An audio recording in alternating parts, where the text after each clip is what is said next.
get here. So. Oh, that's great. So see you there. Yeah. 27th, right? Yes.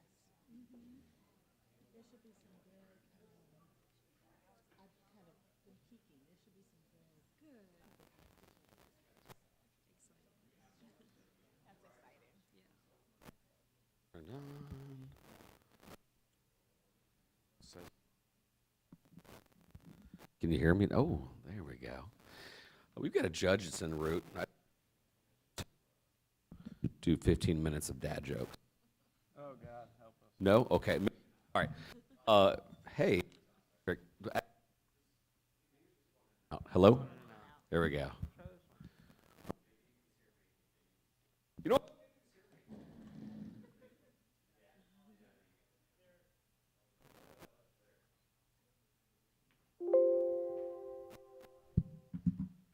Turn that one off. About this one. Oh, yeah. There we go. Welcome, everybody, to what is usually the most competitive region here at Purdue Northwest. My name is Don Wettrick. I want to tell you a little bit about STARTedUP, which is our foundation.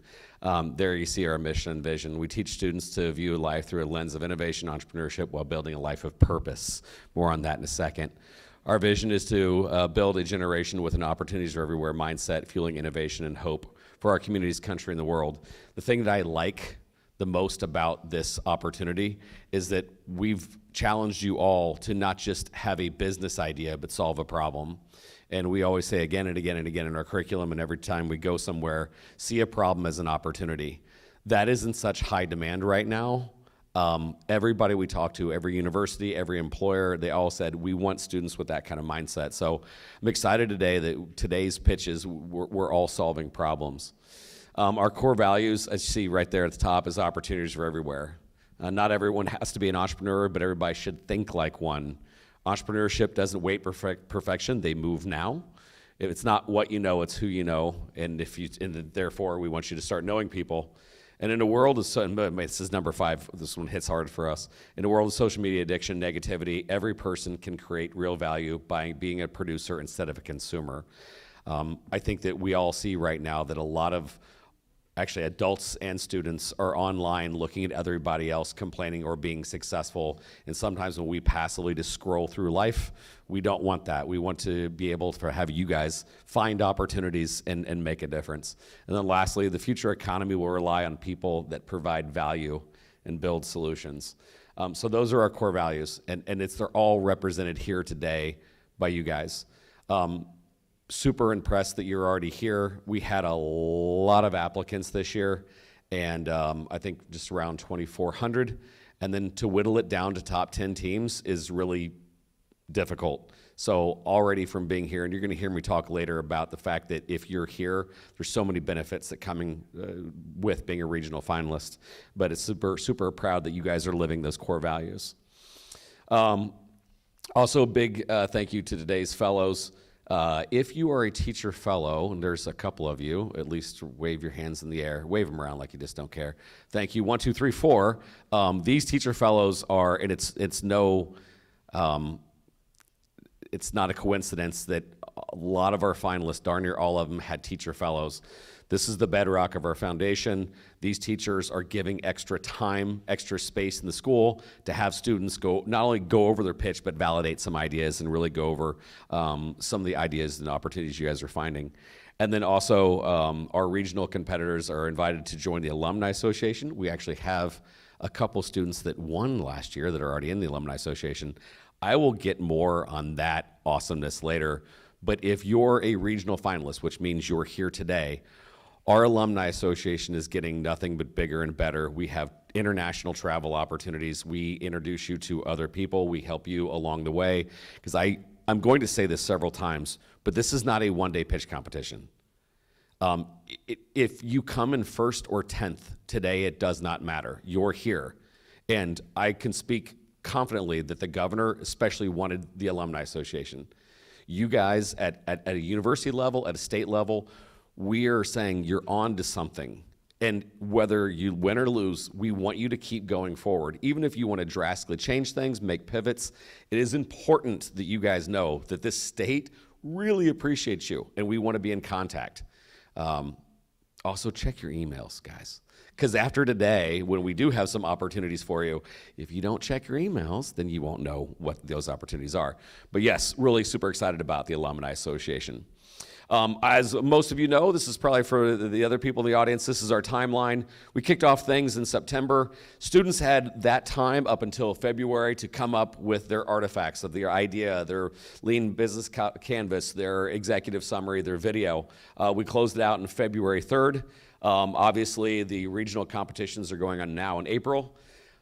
After we announce the top 2 per region, then in May and June, we start participating in the boot camp.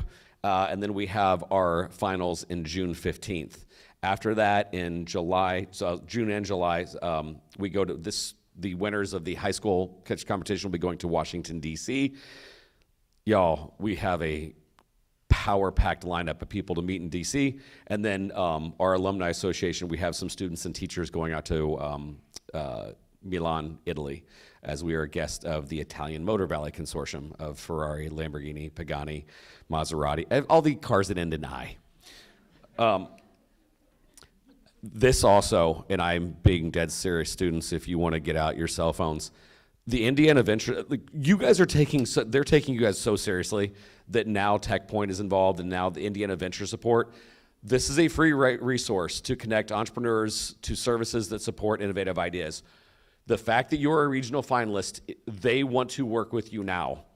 Once again, this is not a one-day pitch competition.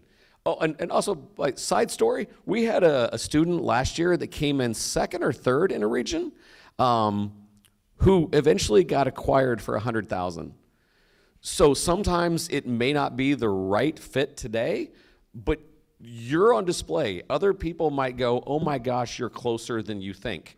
Because without a doubt, everybody here already has a valid idea and a valid thing, so you never know. By getting on the Indiana Venture Support, they will be getting back with you. They're very excited to talk to you. Yeah, the team will then review and provide feedback. They've got people that are in industry. It's an amazing opportunity, so thank you. I saw you guys get out your phones. They're eager and willing to work with you. I'm also going to turn it over to my friend Jason, but before I do that, I do want to, and hopefully, Jason, I'm not going to be stealing your thunder, nor Mr. Wells, but the first real amazing opportunity and the willingness to work hand in hand was without a doubt PNW and then also Society of Innovators. They don't have, we never have to ask, could you spend more time with our students? They always show the initiative first. So I am always eager to get up here and work with Jason and his team here at Society of Innovators and PNW. Cannot tell you how much they've meant to us. So with that, I will adjust the microphone to go 3 feet higher and introduce Jason Williams, Managing Director of Society of Innovators. Jason.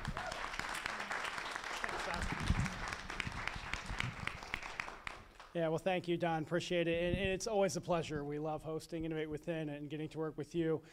Hopefully some of you saw our chance. We spoke with Don just last week. So this is Innovate WithIN month. As he said, my name is Jason Williams. I'm the Managing Director for the Society of Innovators here at Purdue Northwest.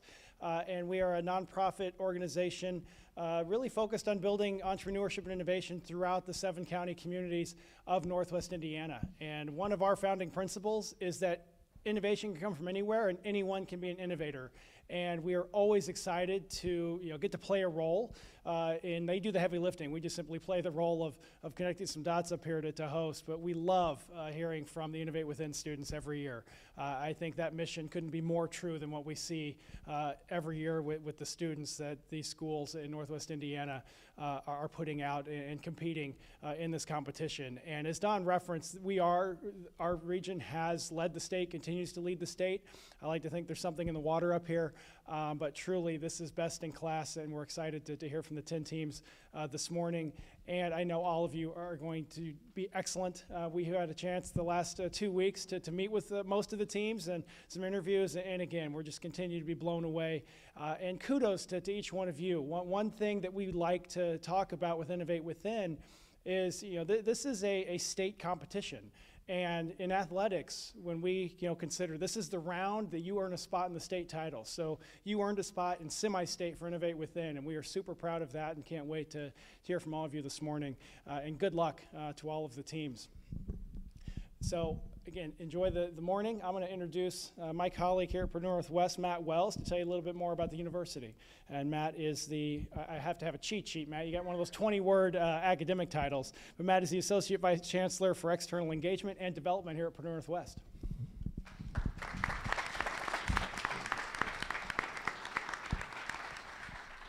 Good morning, everyone. It is my privilege to be here in front of all of you today to welcome you to the Hammond campus at Purdue University Northwest. Quick show of hands, how many of you have actually been on our campus before today? That's great, fantastic. Well, welcome back for those of you that have been here.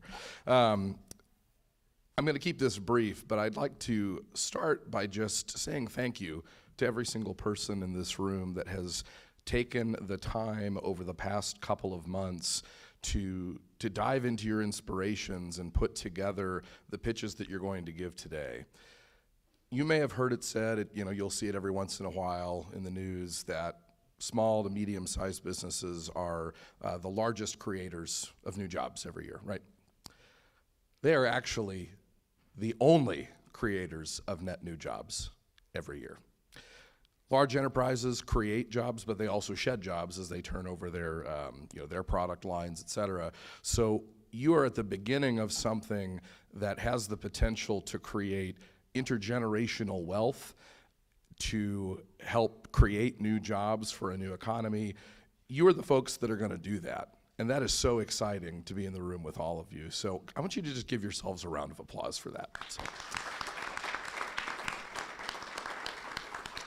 And I'd also like to thank our judges for taking their time today. You have some remarkable folks here that are going to be offering their insights and their expertise to help you take the next step on your entrepreneurial journey. We actually have the Chief Entrepreneurship Officer for the state of Indiana here today, David Watkins. Good to see you, David. Thanks for coming up.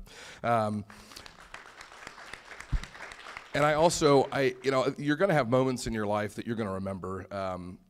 Meetings that you have that will stick with you for years. And one of those meetings that I had a few years ago was with a guy by the name of Don Wettrick, who was this just exuberant, passionate former high school teacher that showed up randomly this one day at a meeting with a bunch of us here in Northwest Indiana. I see Lori Felt out there, Don Babcock, and pitched us on this idea of a high school entrepreneurship program to get students like you thinking about what you could do at a much earlier age than perhaps you typically think of when you think about new business founders.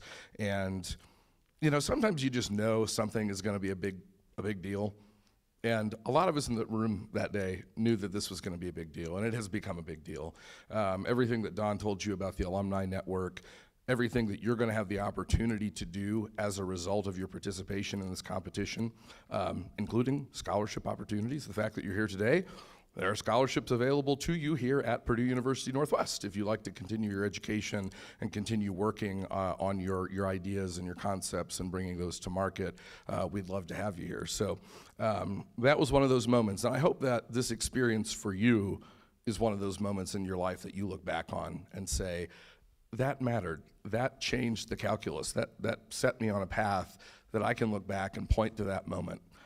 I think it has been for hundreds of students, and it's going to continue to be. And that's what's driving our state forward. Indiana is a great place to be. We're seeing all kinds of excellent trends that point to this state as a place where innovation and entrepreneurship can thrive. And we are very proud at Purdue University Northwest to be doing our part in this part of the state to contribute to that trend. The last thing I want to say is I was driving over this morning. I was thinking a little bit about the Calumet region where we live. And if you think back about 100, 115 years ago, when the steel industry first started to set up shop in places like Gary and East Chicago, Burns Harbor, there were so many new businesses that came out of that investment. All of the suppliers, the vendors, the folks that repaired the machinery at the steel mill, there was an entire entrepreneurship ecosystem that built up around the steel industry. And you can look at various places in the world that have legacy industries that have been around a long time, and over time that flywheel tends to slow down a little bit as the technology may get a little stale, jobs get offshored, technology is disruptive and changes the way that we do things. What I'm really excited about, and this is the kind of case in point example, is that we're at a point where, because of what students like you are doing, there's an opportunity to get that entrepreneurship ecosystem moving again in places like Northwest Indiana. You've got access to the third largest economy in the United States, in the city of Chicago, just to our west. You've got resources here at the local level, at the regional level, at the state level. And I want to commend you all again for taking the time to participate in this. I know you're going to do great things. So again, welcome to Purdue Northwest. I wish you all the best of luck today. Thanks. Actually, before I play that video, I do have to have a side story on that. All the support and all the things I keep saying, Northwest Indiana is on fire. There's so many initiatives going on, so many things that are about to be announced. There's just so many opportunities, and I will have to, again, point to our friends here at PNW, and honestly, Chancellor Keon as well. You guys have been, Mott Handley, the list goes on and on. The amount of people, take them to task. When they said that they want to help you pass today, take them to task. They'll come through. They've always been great. Also, got to give a special shout out to our friends at IEDC and the Indiana Small Business Development Center. Your SBDC counselors have been there the entire way. They want to continue to do that. Actually, we had a major success last year with Patchables and their relationship, the SBDC. Also, Marian University for being a sponsor of scholarships as well, and then our friends at Tech Point, who with each passing year are more and more interested in what you guys are doing. Actually, fun fact, this year at Tech Point, where the competition's here in a couple weeks, 2 of the 5 nominations for Entrepreneur of the Year are last year's competitors. So huge to them. I will now show a quick video about PNW, and then we'll get rolling.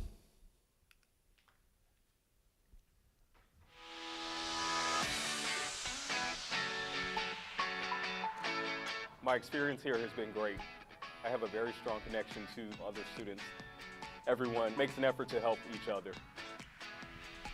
I'm getting the opportunity to meet people, getting the opportunity to build relationships, not only with faculty, but also with students. The small class sizes at PNW allow a lot of collaboration. We see people forming study groups all the time. Being involved is the #1 thing I'm always going to advocate to other students. A lot of it is perspective and hearing other people's opinions.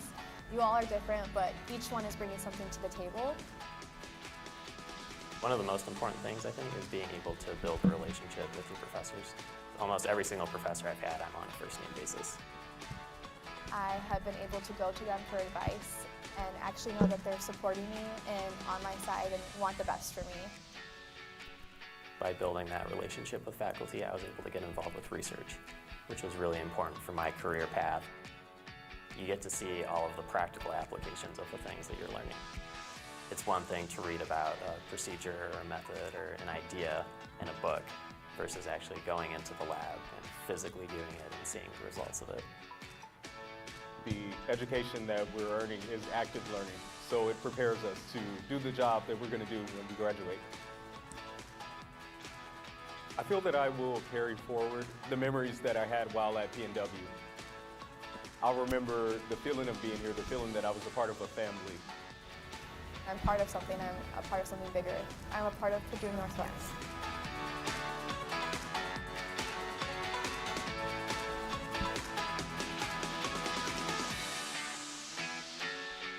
Welcome to Innovate WithIN, our regional challenge today. We're really glad that you're here with us. Purdue Northwest and Innovate WithIN and the Society of Innovators have been working hard to make today a really special day. You are innovators, and this world needs more people like you. We're excited and pleased to be able to support our students from Northwest Indiana as they take part in this competition. Innovation and entrepreneurship are core values at Purdue Northwest. We pride ourselves in providing solutions to the community around us. We feel this competition is a great way for you to get involved at an early age in finding real solutions to real problems for the communities in Indiana. Northwest Indiana is the home of many great innovators. We have a culture of innovation, a heritage of innovation. As the home of steel country, the home of small manufacturers and family businesses that have grown to have international presence, innovation is in our genes, it's in our DNA.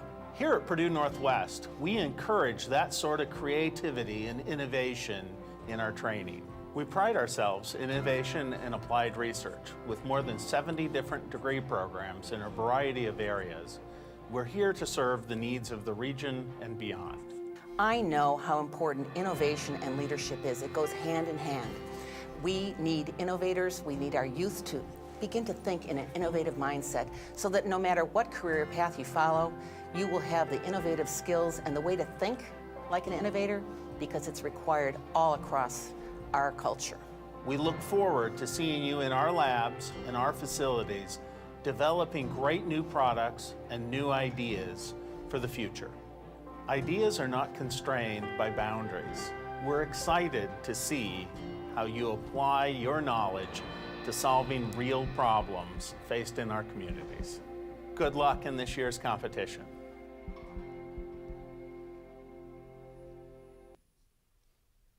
All right. Lastly, this is a joy to have judges like this. You were meeting some of the best. David, if the mics are on, if you guys could introduce yourselves. Good morning, everybody. David Watkins. I oversee entrepreneurship and innovation for the Indiana Economic Development Corporation. Good morning, everyone. My name is Kristen Burton. I am the Assistant Professor of Entrepreneurship at Purdue University Northwest. Good morning. I'm Clarence Holtz. I'm the EDCMC Director. We got a lot of great small companies in Michigan City. Good morning, everyone. My name is Nasim Abdi. I'm the CEO and co-founder of Storybolt. Thank you guys for being here. Our judges have the distinct honor and sometimes difficulty of judging today. So with more on that, this is what we got. You have 6 minutes to present. Teams will receive a 1-minute warning from McKenna. Don't shoot the messenger, but she'll be the one, and maybe even at 10 seconds, maybe we can get them at 10, because last pitch competition, we had some people going up to the last second. She'll be counting you down with judging and scoring as tight as it is. Try not to go over, please. Then the judges will have 4 minutes of Q&A. By the way, don't be nervous if all of a sudden you're like, they only asked me a couple questions. Some pitches go super well. They're like, you actually explained everything and we don't need any more. Or sometimes it may go on right at the 4-minute mark, and again, McKenna will stop it. After that, the judges may take up to 30 minutes to deliberate, and then we'll come back for the announcement. We have this year a format of 2, so we'll not have a first or second. We will just have 2 winners of this region. All right, this is the luck of the draw / coin toss, so you'll know what order you're in. Echo Straws, you'll be on first, and then Toe Scout up on deck. We'll be giving some updates in between just to make sure you're up and ready. But when you are on deck, make sure you kind of slide over and have everything ready to go. Other than that, Hunter has everything loaded. We're not in any huge hurry, so don't feel like you have to rush up here, though. So that is the lineup. Also, before we start, again, win, lose, or draw, I recommend anybody come here to the finals on June 15th. So the 2 competitors today will each be receiving $1,000 per teammate, but at the state finals, you'll be competing for a grand prize of $25,000 in seed funding, even more in scholarships, and then, like we said earlier, a trip to DC and $10,000 in college funds. All right. Again, special thanks to our sponsors, PDP&W. Other than that, let's get started. And you guys have a slight name change. You're no longer Echo Straw. You guys are Elora. All right, you guys are up first.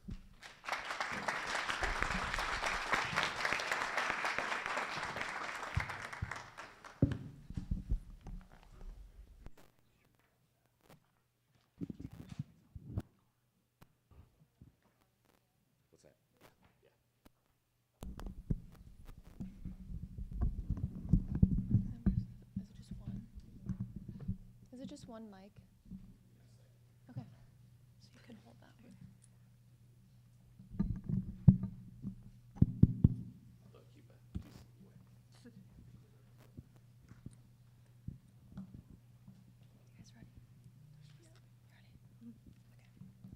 Straws only make up 1% of plastic waste, which may seem insignificant, but there is over 8 million tons of waste on this earth, which means there's over 7.5 million singular straws that pollute the US coastlines alone. These plastic straws break into smaller pieces and release harmful chemicals into the soil, air, and water, which is harmful to animals, plants, people, and of course, our environment as a whole. There have been products created to substitute these harmful plastic straws. For example, paper straws. Picture this. You sit down at a restaurant and your server drops down a paper straw. Cool idea? Yes, until your straw soaks up all your beverage and becomes soggy. These paper straws are extremely inconvenient, causing you to use 2 or more just so that it doesn't break down before you're finished. On top of that, glass straws are easily broken and potentially dangerous because of possible chipping, and bamboo straws leave a gross, chalky aftertaste, contaminating your delicious drinks and making them difficult to enjoy. With these one-use substitutes, there will continue to be the pollution and overcast of these products in our waters, which painfully damages our environment. And what do all these reusable substitutes have in common? They are filthy. Who here has reusable straws at home? Raise your hand. Now I want you to really think about your straws. Are they actually clean, or are you just trusting that these cleaning tools are doing an efficient job? Let's say you do use these cleaning tools that are available. Do you clean your tools, or have you even thought about how much bacteria is in all of those bristles? In fact, experts say you are likely drinking bacteria along with contents from your old beverages from drinks ago with your boring and basic straws you are using now. This bacteria that could be in your straws is the same bacteria that's in food like spoiled milk. And if you didn't know, the bacteria in food and spoiled milk is the same bacteria that causes vomiting, abdominal pain, and food poisoning. Ingesting this bacteria takes a very bad toll on your gastrointestinal tract. Not only have we produced a product that reduces waste, pollution, and the emission of harmful chemicals, but we've created an efficient and convenient way to continue using the straws you love without the worry of bacteria buildup within your straws. Introducing our brand, Elora. We have chosen the name Elora because it stands for the phrase, beautiful dream. Our dream with this business is to contribute to creating a clean earth while also fulfilling our dream of becoming young female entrepreneurs. We have created a straw that has a magnetic solution which is completely different than your everyday straw. To show proof of our concept, we have 3D printed a prototype of our eco straw. Simply take your straw and pull it apart, revealing the nastiness inside that you thought was gone. No need for extra cleaning tools cluttering your drawers and counter space. Elora completely eliminates the need for extra tools except your everyday sponge. On top of a painless cleaning process, drying is just as effortless. After you get your straw squeaky clean, simply click it back together and put it away. But wait, if your hands are all wet and soapy, then you can't get a good grip on your straw to open it. No problem. As you can see, it easily pulls apart with tabs located at the end, which also doubles as a feature to ensure your straw will not fall out of the top of your cup when you drink it. To gather information, we have surveyed 100 people with a series of questions ranging from how often people use reusable straws to if they even clean them. The data we have collected is shown up on the screen. 68% of people who participated in the survey were female, which happens to be the group we think our product gravitates towards. Out of the 62 people who took our survey, nearly 37% of them agreed that cleaning their straws they use now is difficult. 42.4% agree they don't clean their straw after every use, and 31.1% do not even use a tool to clean their straw. And out of the 52 people who use straw cleaning tools, 26 don't even clean the tools. Based on our survey results, we have concluded on average that people are willing to pay around $6 for just one singular straw, which led us to price ours at $5.99. In addition, we will sell a pack of 3 for $16.50. With the help of our SBDC counselor, Julia Plum, we have been in contact with an attorney, Dominica Hartman, to discuss patentability, and we've spoken with the manufacturer, Susan Karlick, vice president of a women-owned manufacturing company, Mersix, who should be able to start production of our product as soon as we get seed funding and the details completely laid out for them. If we win the $1,000 for our project, we're going to use it fully to create our brand. First, we will continue the business plans we've already started with the people who have graciously helped us already. We have researched not only by Googling, but by consulting with an industrial engineer, Dewey Miller, who is with an Indiana-based manufacturing firm on the cost of our straws. He has laid out a very basic, typical prototype order for us. The hardest part about this is because it's a new product, there will be trial and error, which causes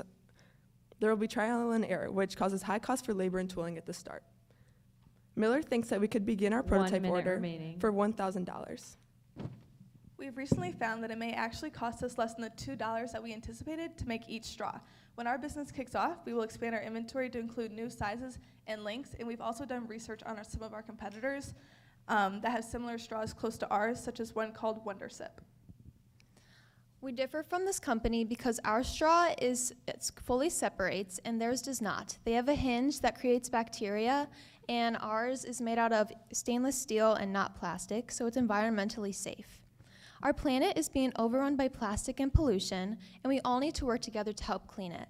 And with Elora, just one of our straws can start that change. It's that simple.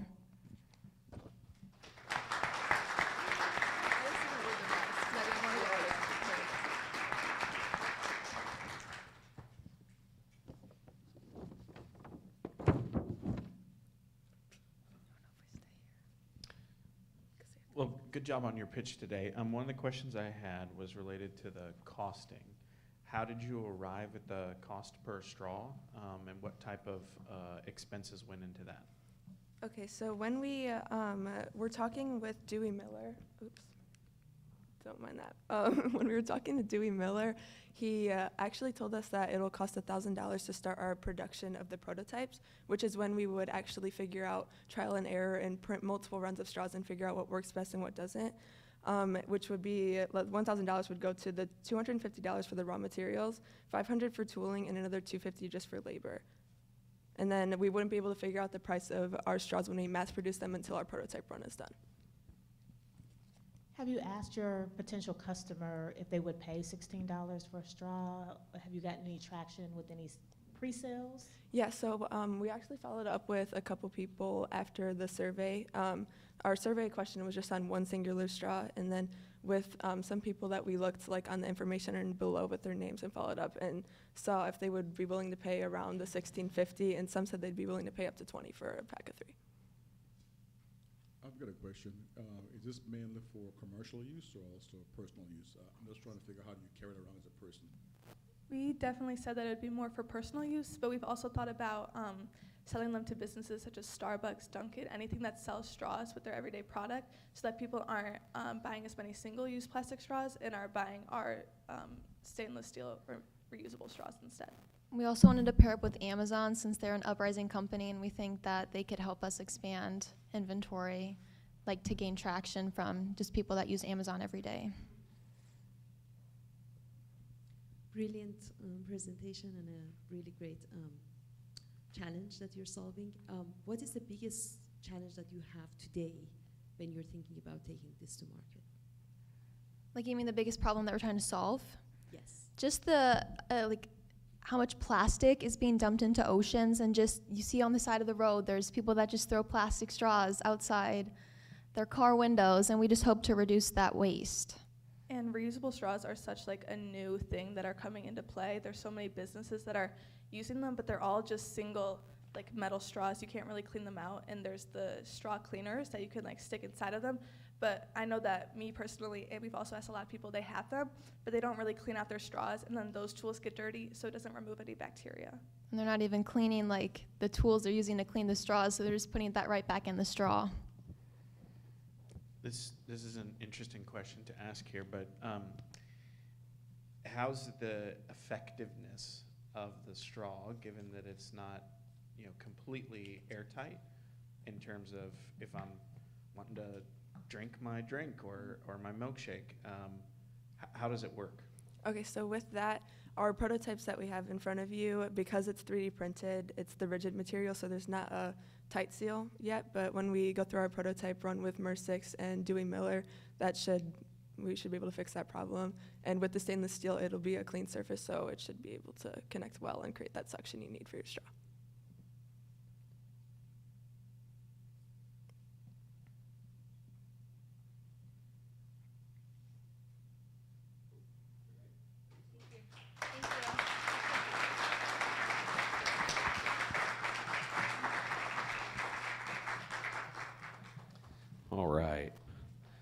give our judges a few extra. And this is once again, thank you to our sponsors at P&W. Also, you guys may take up P&W's opportunities to keep prototyping. Go ahead and jot down some notes.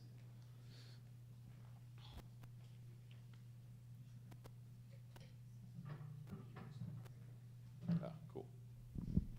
Thank you.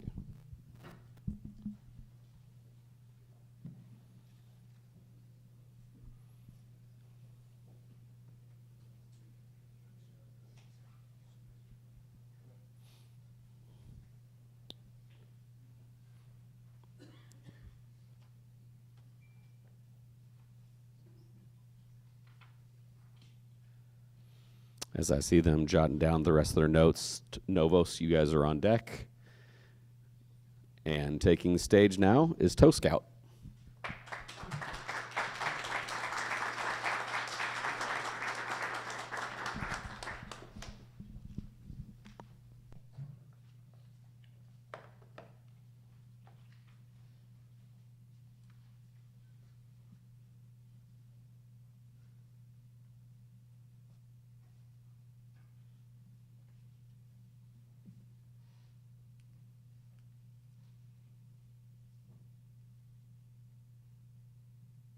Good to go? Hello everyone, my name is Benjamin Eberly, and today I'm here to present to you Toe Scout, which is my product. So just a little background information. I created this product over the summer because my family loves to spend time on our boat, and my twin sister wanted to learn how to water ski. And my dad wanted to be able to watch her while driving the boat and pull her, but he realized there was no good way to do this on the boats without looking behind you, and then you can't see the water in front of you. So this created a problem. And some of the questions I led to ask myself were, would you drive a car with no mirrors? And why should a boat be any different? So some of our safety concerns, and as you can see from these pictures, we could not see behind you as the driver as well as seeing the lake in front of you, and that created a real problem. We didn't know if the passengers were okay, if we needed to slow down or things like that. And we could not always tell that the spotter was watching. And that created a real problem because if you don't know what's going on behind you, then you don't know how you need to drive and affect your passengers. And we were not able to tell if someone had fallen off and if they were safe ultimately. So looking into a product on the market as a mirror, we had some safety concerns and criteria we had to meet. We did not want to drill holes in our dash because I'm not sure if anyone's a boat owner, but nobody wants to buy a $40,000 boat and drill holes into it. We wanted a product that was easily removable from the boat, and we did not want an obstacle for the boat cover. So when it is time to put the cover on, we didn't want to have to affect the cover at all. We wanted a product that was sturdy and durable, but most importantly safe, and would allow the users the comfortability to know that the people they're towing are safe. So some of the problems on the market with the products that are currently on there, none of them give you that safety feature that allows you to have that easy safety as well as being able to fully see behind you on boats. The policy itself for boating, there is no requirement for a mirror, which I think is something that needs to be changed to ultimately allow more safety and more users to have that safety. Because as you can see, there's over 12,000 boating accidents annually, which is a big problem. And the permanence of the mounts on the market do not allow you to go from boat to boat and do create an ultimate problem when you're trying to cover your boat. So that's ultimately what led me to create my product, which is Toe Scout. Some of the main goals with my product were to make safety easy, have a cost-effective product that was easy to use, something that would store easily when not in use, add the visibility, and there is a huge market for this with the boating industry being valued at $44 billion. So a little overview of my product. It is a cup holder mounted boat mirror. So what you do is you slide it in the cup holder and it swivels 360 degrees as well as rotating both up and down to ultimately allow you to have the best view of the water behind you while being able to still see the water in front of you. It's the first of its kind using a cup holder design on the market, and there's no tools required to install it. You just slide it in the cup holder and you're good to go. It's the sturdy design which won't be affected by wind or any big waves, and it's made for boaters by boaters. So some of the benefits of my product, like I said, it's sturdy, it stays in place compared to some of the other tools on the market. The cup holder design makes it universal, so you can go from boat to boat with no worry about how to install it. There's no drilling required for my product, which I think is huge because nobody wants to drill holes in their boat, like I said earlier. It adds the safety, and it makes it easy to add safety. By just allowing you to slide it in the cup holder and adjust it how you need, it allows safety to be really, really easy. It's an affordable price point, and it does not obstruct your forward view on your boat. So you can still see in front of you fine, as well as also being able to see behind you. So as you can see again from some of these pictures, there's no forward obstruction, so you are still able to see in front of you fine, and it also is universal in many different boats. So some of the feedback here we got from possible customers, I'd like to highlight the one in white here. It says, Tow Scout is the perfect solution for a family. Its versatile setup allows us to change our activities to towing without having a cumbersome mirror in the way when we aren't towing. It stows away easily and is super simple to set up, and I ultimately think that is a great summary of what I'm trying to do with my product. So some of the competitors on the market, as you can see, here's a few of them. SIPA is a more expensive mount, which is the one in the bottom left. Maverick Advantage is more expensive and harder to use. That is the one in the bottom right. And then Kemimoto is an affordable but not reliable, and it's a bulky product, which is the one on the top right. And all of these mounts require tools to install, so it's not easy for anyone to actually mount them. And then this is a little comparison of me versus my competitors. So as you can see, there are a lot of companies that do include a mirror and a mount, but none of them, or not as many of them, have that easy application step like I do, and none of them are easy to insert and remove, and none of them are fully adjustable like mine is. I think what makes my product so unique is the cup holder design and the ability to just easily adjust it how you need as a consumer. So here's a little bit of the market trends and money. To create my product, the total from parts, mirror, cup holder, mount, and time is $60. So I would like to sell it for $95, which gives me a $35 margin. 1 minute remaining. And then, like I said earlier, the industry is huge. It's a $44 billion industry, and there's over 1.2 million boaters in Indiana and Michigan alone. So there is a big market for products like this and to create safety on the water. And then how would the $1,000 Innovate WithIN money help me? It would allow me to file for a provisional patent. It is something I have looked into already, but do not have the financials to actually afford right now. It would allow me to speed up my prototyping stage by allowing me to make more prototypes, have them tested by more people, and ultimately get the feedback I need to make the best product to keep people safe on the waters. So I'd just like to end saying thank you, and remember, at Tow Scout, we got your back.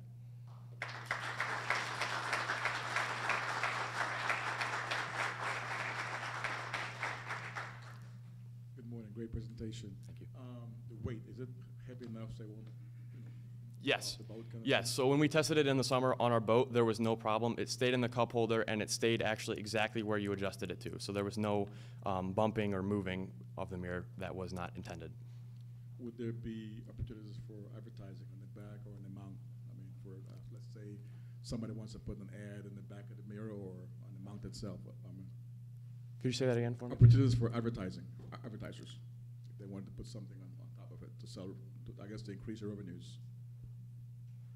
If somebody wanted to put their logo on it, on the back or on the mount, would there be an opportunity for advertising in the future? Just for increase your... Yeah, that is something I've thought about. This is ultimately just a prototype right now, so I haven't actually had a finished design. But it would look something like this, so I would consider putting a thing on the back of it. One final question. Boating, lots of light reflection, would that be an So issue? yeah, that is actually something I have thought about. And when we tested it over the summer on our boat, we tested it multiple times. There was actually no reflection with this mirror and the way we have it designed. One quick question, follow up on the product. Is it compatible with different kind of boats? Yes, yes, it is. So we tested it a lot. We went to Bass Pro and tested it on a bunch of different boats. And all the boats we tested it in, it did fit in. And the cup holder mount itself fits all different kinds of cup holders because these pieces are adjustable to fit the different sizes needed. And just a follow up on that, also, do you have a specific kind of boat in mind for go-to-market? How are you thinking about go-to-market? So for us personally, we have a pontoon boat, so that's immediately the biggest market that I'm trying to help because that's ultimately what a lot of people have, especially on the lake that we go to. There are a lot more pontoon boats and things like speedboats and skiing boats, so that's ultimately the biggest market that I'm trying to reach here, but it does work for almost all boats. So thinking through how you would find your customer, what avenues would you go to get this in the hands of boaters? And maybe how many have you made and do you have out there now? So I just have this one as of right now, and to reach possible customers, something I would do is a soft launch on our lake in Michigan. So have a bunch of prototypes, have people test them, and ultimately get the word out through like Facebook groups for lakes. And then I would ultimately like to take this through Amazon and things like Bass Pro to get the wider reach. I know that there's a lot of different types of boats. Have you thought about a way for the mirror to go up and be raised? Yes, so this is just, like I said, a soft prototype. I have looked into an extendable thing so the mirror would be able to get higher or lower, but like I said, as of right now, this is just a prototype that we have that works. And I tested on a lot of those boats and it did work, but I would ultimately create different designs for different boats, like you said, to raise that or lower it. I have one last question. How are you going to use the $1,000 initial investment for this? So some of the big things that would go to would be prototyping. So like I said, I can have more extendable mirrors, different cup holder mounts, different mirrors, just ultimately test it more. And if I create more of these, it would allow me to get more feedback to create a better product.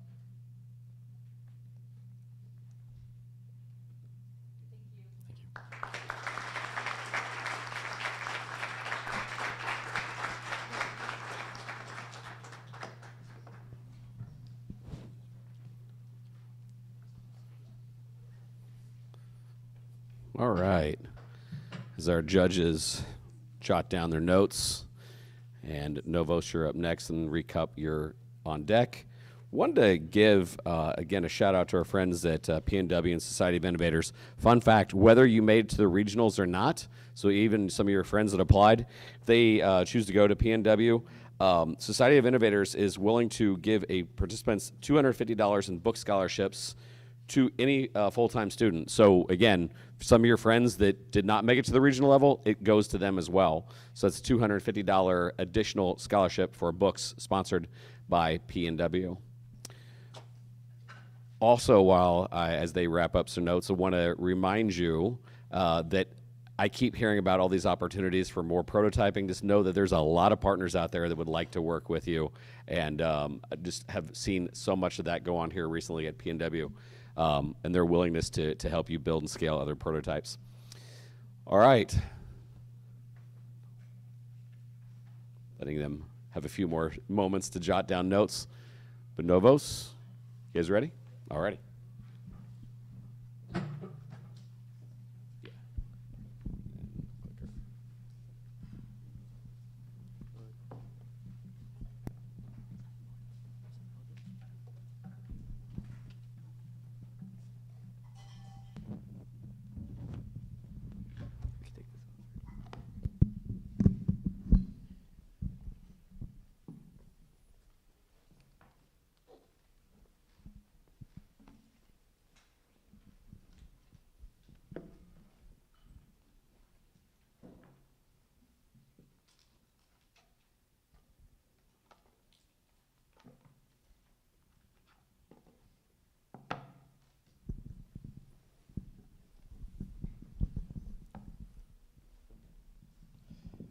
I'm not gonna lie, there's a lot of things that we can't agree on, but one thing that we can all agree on is that the best things in life, they're not physical objects, they're moments and experiences. Now what do I mean by this? When you go to the store and you buy a physical product, you feel a sense of happiness, but it's very temporary. But when you feel an experience with a loved one at a place that you love, it sticks with you forever and it's actually what molds you. The best way to prove this is by having everyone in this room close their eyes and take themselves back to a moment where life was at its pinnacle. Now, as we're walking through this journey, what do you see around you? Is it a loved one? Is it your favorite person? Next, what does it feel like? Is it hot? Is it cold? And lastly, what does it smell like? Does it smell like grandma's cooking? Does it smell like your favorite dish? Now open up your eyes. Isn't it a real problem that we can't experience this every single day? What if there was a way that we can experience these moments through sense on a daily basis? And that's what we're here to bring today. Hi, my name is Joshua Avila. I'm Boston Pizza. My name is Saeed Mohammed, and we are Novos. Again, a bit about our team. My name is Joshua Avila. Again, I'm the CCO of Novos, and a bit of why we decided to actually create this company is for me being African American and for me being Mexican, I thought it was so important to shed light onto those cultures, about their food, their dances, and everything about that, and spreading that through sin, I thought that was so important. And my name is Saeed Mohammed, and I'm the CEO of Novos. And me coming from India at a young age, I really lost that connection to my culture, and I realized that this is a problem for everyone else, so I wanted to solve it. And my name's Austin Beatson. I'm COO of Novos, and I truly have a passion for design. The journey from taking an idea in your head to a full-fledged product is truly beautiful, and that's really where I found my family here at Novos. Now that's enough about us. Let's talk about the main problem with the current solution. The biggest problem is the lack of diversity within the scents. The scents are way too bland. Another problem is the harmful chemicals within these scents, especially phthalate, which is actually in most air fresheners. It can cause allergic reactions and it's terrible for people that have asthma. Another huge problem is the one-dimensional scent holder. The scent holder can either go on an outlet or a vent, and it stays there the entire time. Now all of these problems motivated us to make the perfect solution. Now for solution, scents that go back to actual culture, scents that actually go back to people. Something that we're actually working on as of right now is our actual Mexico City scent that represents the food, the livelihood, and everything of Mexico City. And we're doing this through 100% natural essential oils, making sure that it's safe to actually breathe in. Now lastly, the Novo Square. That's what actually holds the scent. But who's better to talk about that than the person who created himself, Austin Beatson? Thanks, Josh. So the Novo Square, it is something I personally spent 7 different revisions on to working on to get to the product that I'm happy to share with you today. So let me walk you through some of those. The Novo Square is something that uses compressed papers drenched in oil to effectively diffuse scent throughout your home. And now, how does that attach? It's going to attach on vents through 4 neodymium magnets that easily attaches to any magnetic surface. Now, what if you don't want it on a vent? That's where we're going to have a stand. That stand's going to attach it to any flat surface, such as a desk, table, kitchen counter. It is our way to bring scents to your home. Now let's talk about our scent creation process. Obviously, the first step is to find a location that we want to make a scent for. The next step would be researching its cultural heritage. We want to find out what do the locals feel about their place. And lastly, we're going to select high-quality ingredients to create the perfect fragrance for our customers.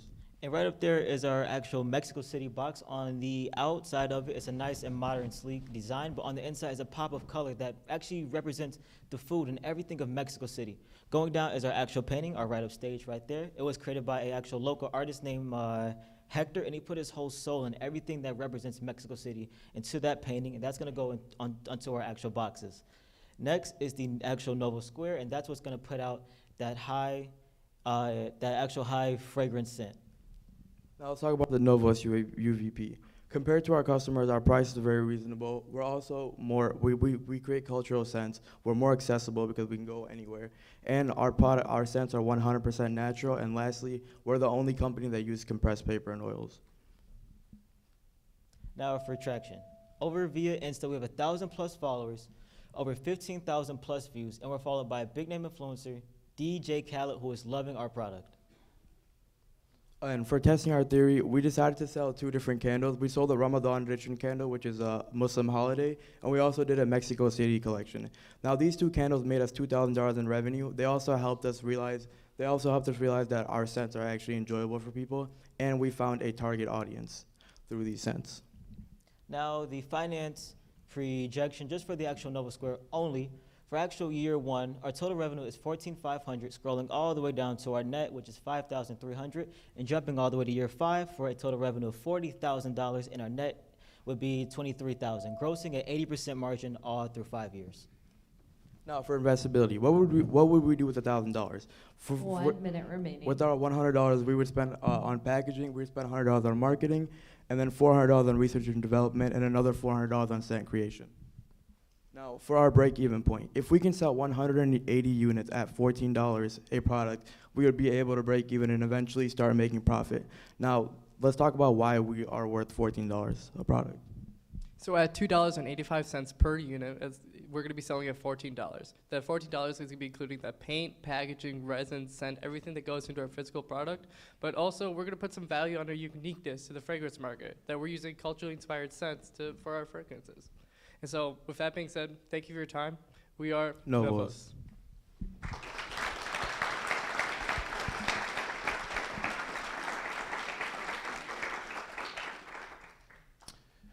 Really great job with the pitch. Anytime you see a break-even analysis, you know you've talked to somebody about whether they want to give you money or not, because that's the first question they're going to ask. When do you start making money? So kudos to you on that. My question is, so you used candles as a little bit of a test balloon, right, to see scents and identify customers. And the idea there was that you were selling unique scents in these candles. Exactly. Talk to me about kind of economics of the profitability of a candle versus the square? So our theory for the candles was basically introducing customers to something that they're familiar with, which is candles. But what we did was we hand poured the candles and we made unique scents. So every scent would have like a story behind it. For Ramadan, we would do scents that really related to that holiday. For Mexico City, we did scents that related to the culture in Mexico. So we just wanted to test if our theory worked, basically. I was going to say that I really like the diversity of scents. I think that's a really great concept. So my question would be, the scents that connect to the vents, are they interchangeable? Is there like a pad that goes in and the scents are changed, or? So I think we have the product in front of you. So if you flip it around, you're going to see that compressed paper. Oh, sorry, the white one. That was our prototyping. So that white one, if you look back, it's going to have that compressed paper. That's going to be interchangeable through a slit on the side that the consumers can use to change their scent, whatever it does, if eventually run out.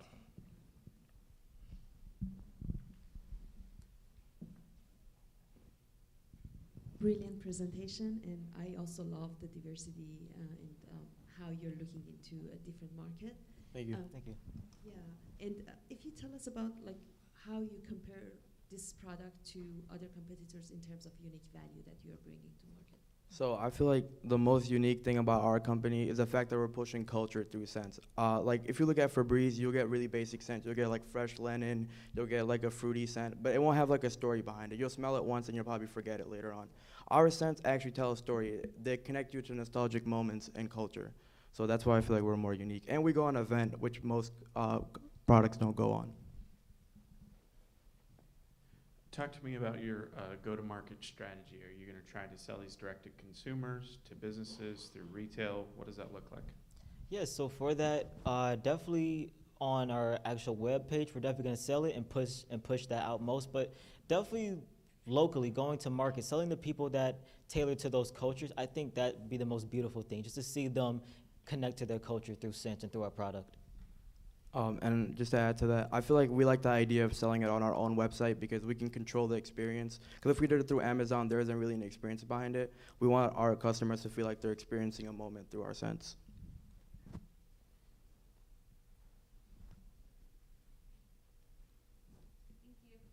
Thank you.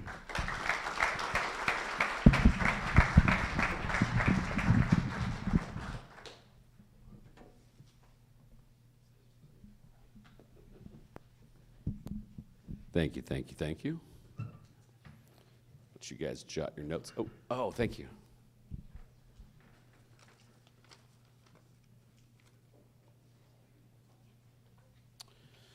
As they jot down their notes, reminder that Purdue Northwest and Society of Innovators at PNW for their scholarships and incentives, the winning teams from each of the 5 regional finals will receive a 1-year non-renewable full tuition scholarship should they enroll at PNW. Additionally, students who win the regional finals here today will have the opportunity to intern with the Society of Innovators or Northwest Indiana Small Business Development Center.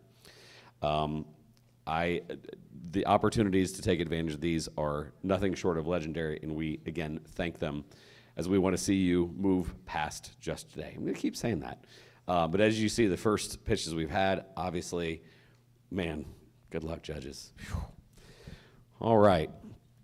As they jot down a few more notes, Recup is up next, and then Mincy Recycling, you are on deck.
Just last September, after my school's annual homecoming dance, students took to social media to express concern over a potential drink spiking incident.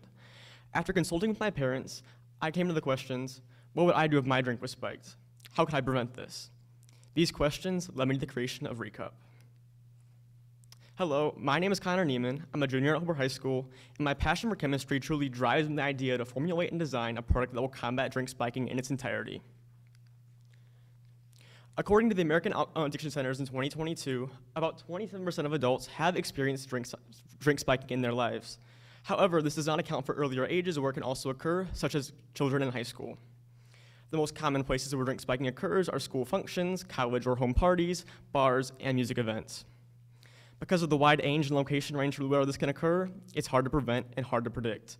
You can't really go around saying it'll happen to you anytime or anywhere. Adding on to a more serious concern, it is estimated that 50% of sexual assault cases occur when the victim is under the influence. This could imply that they consumed alcohol knowingly. However, there's a strong correlation between drink spiking and sexual assault, also known as DFSA, drug-facilitated sexual assault. Even so, it is also estimated that 80% of rape cases are caused by date rape. The bigger problem is these events use products that are not safe for the environment. More than 500 billion plastic cups are sent to landfills each and every year, with more than 92% being used with harmful materials. These harmful materials take over 400 years to fully decompose, and while they do so, release carbon emissions that are bad for the environment. Using Recup's core values of safety, versatility, and eco-sustainability, we plan on creating the problem that takes strides on all three solutions. I present to you the Recup, a bio-PET plastic cup that continually tests your drink for drink-spiked drugs. This would include alcohol as well as the most common drugs like roofies, GHB, and ketamine. A testing pad in the bottom of the cup will change color, alerting the user not to consume the beverage inside. In front of you all, I have placed my proof of concept cup. This is not my final design, just a representation using actual technology that already exists to prove what I want to create in the future.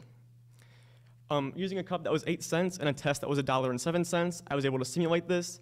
The user can take the sticker off the side of the cup, dip it in the liquid, and it will change color, alerting them not to consume the beverage inside.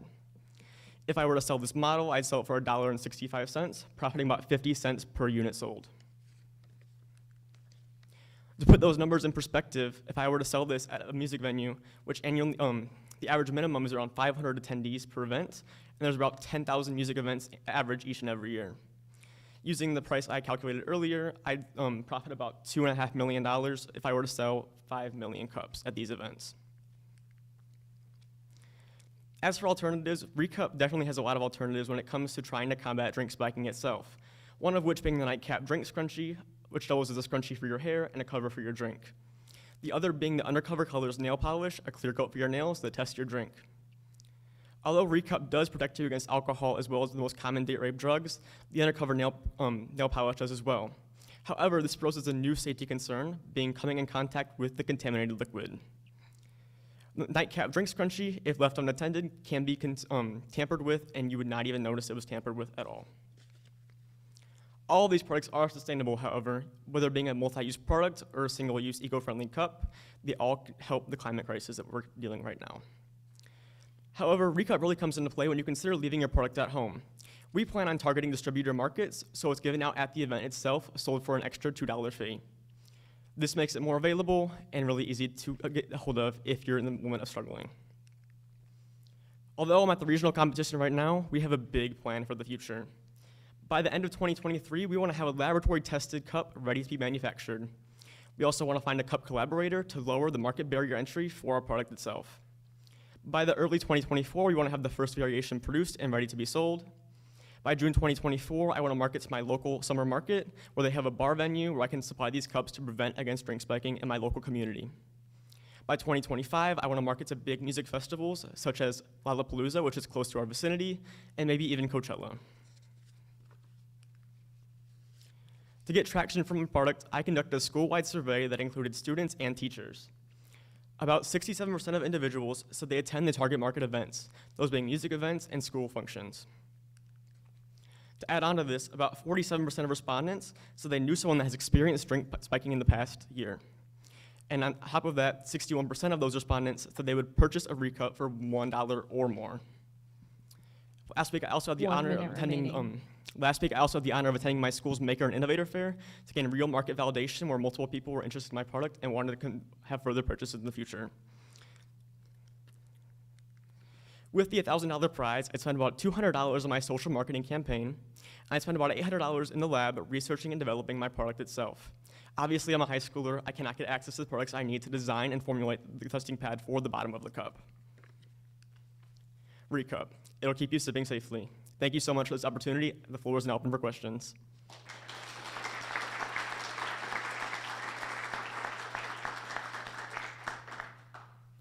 Question, from the time the chemical goes in the cup, what's the time before the color changes? My ideal color change would be instantaneous. I know on the testing sticker there right now, it takes about 10 to 15 seconds for it to change. Do you see, in terms of the go-to-market, again, primarily are you going to sell to the individual? So I could go online and buy, you know, depending on how many music festivals and dance parties I go to, I could buy 100 of these, because I'm that hip. But or do you imagine that they'll get sold as part of every cup that goes out from a vendor at Lollapalooza, for example? I plan on selling them commercially at first, like the events, handing them out with the drink purchase for an added fee of about $2. But obviously, I have looked in the future selling them online to people for parties at home or college parties like frats.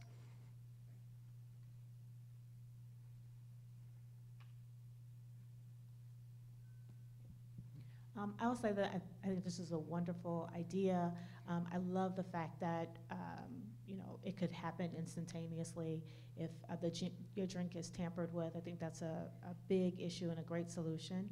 I guess my question would be, have you started looking at, you know, what it would take to kind of start to put these cups together or the pads together that go in the cups? Yes, I have. I plan on attaching the pad at the bottom of the cup with a non-toxic permeable barrier, so it will stay to the bottom of the cup attached, so it won't float to the surface. And to design the actual pad itself, I'm planning on using immunoassay polyclonal antigen testing. It's a common testing product for drug tests, pregnancy tests, etc.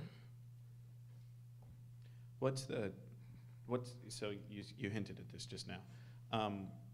What kind of technology goes into the effectiveness of the sticker? The sticker right now that I have on there is it's not my final product, it's just a design to simulate. I actually purchased it on Amazon because I don't have the ability to make my own products. I'm pretty sure it's the exact same process, though I've tested it myself and it works the exact same way.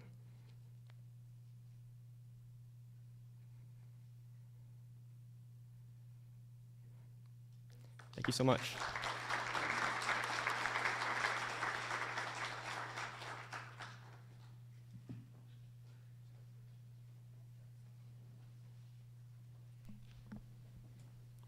All right, as they jot down their notes. By the way, a couple people said everybody's got a really cool tagline in marketing. Maybe somebody next year will be able to like produce well, listen to my age, radio jingles. Is radio advertising still a thing? I don't know. But marketing and media support for all these companies. We'll say a special thanks to our sponsor, Ancilla at Marion. Matter of fact, Kirk is here today. They are also a state final sponsor here in June. So if you want to learn more, Kirk is here from Ancilla. The City Recycling, you guys are up next. Again, no rush because they're still jotting down some notes. And also Ringo, you guys are on deck.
Hi, my name is Easton Reed, and I present to you Mincy Recycling.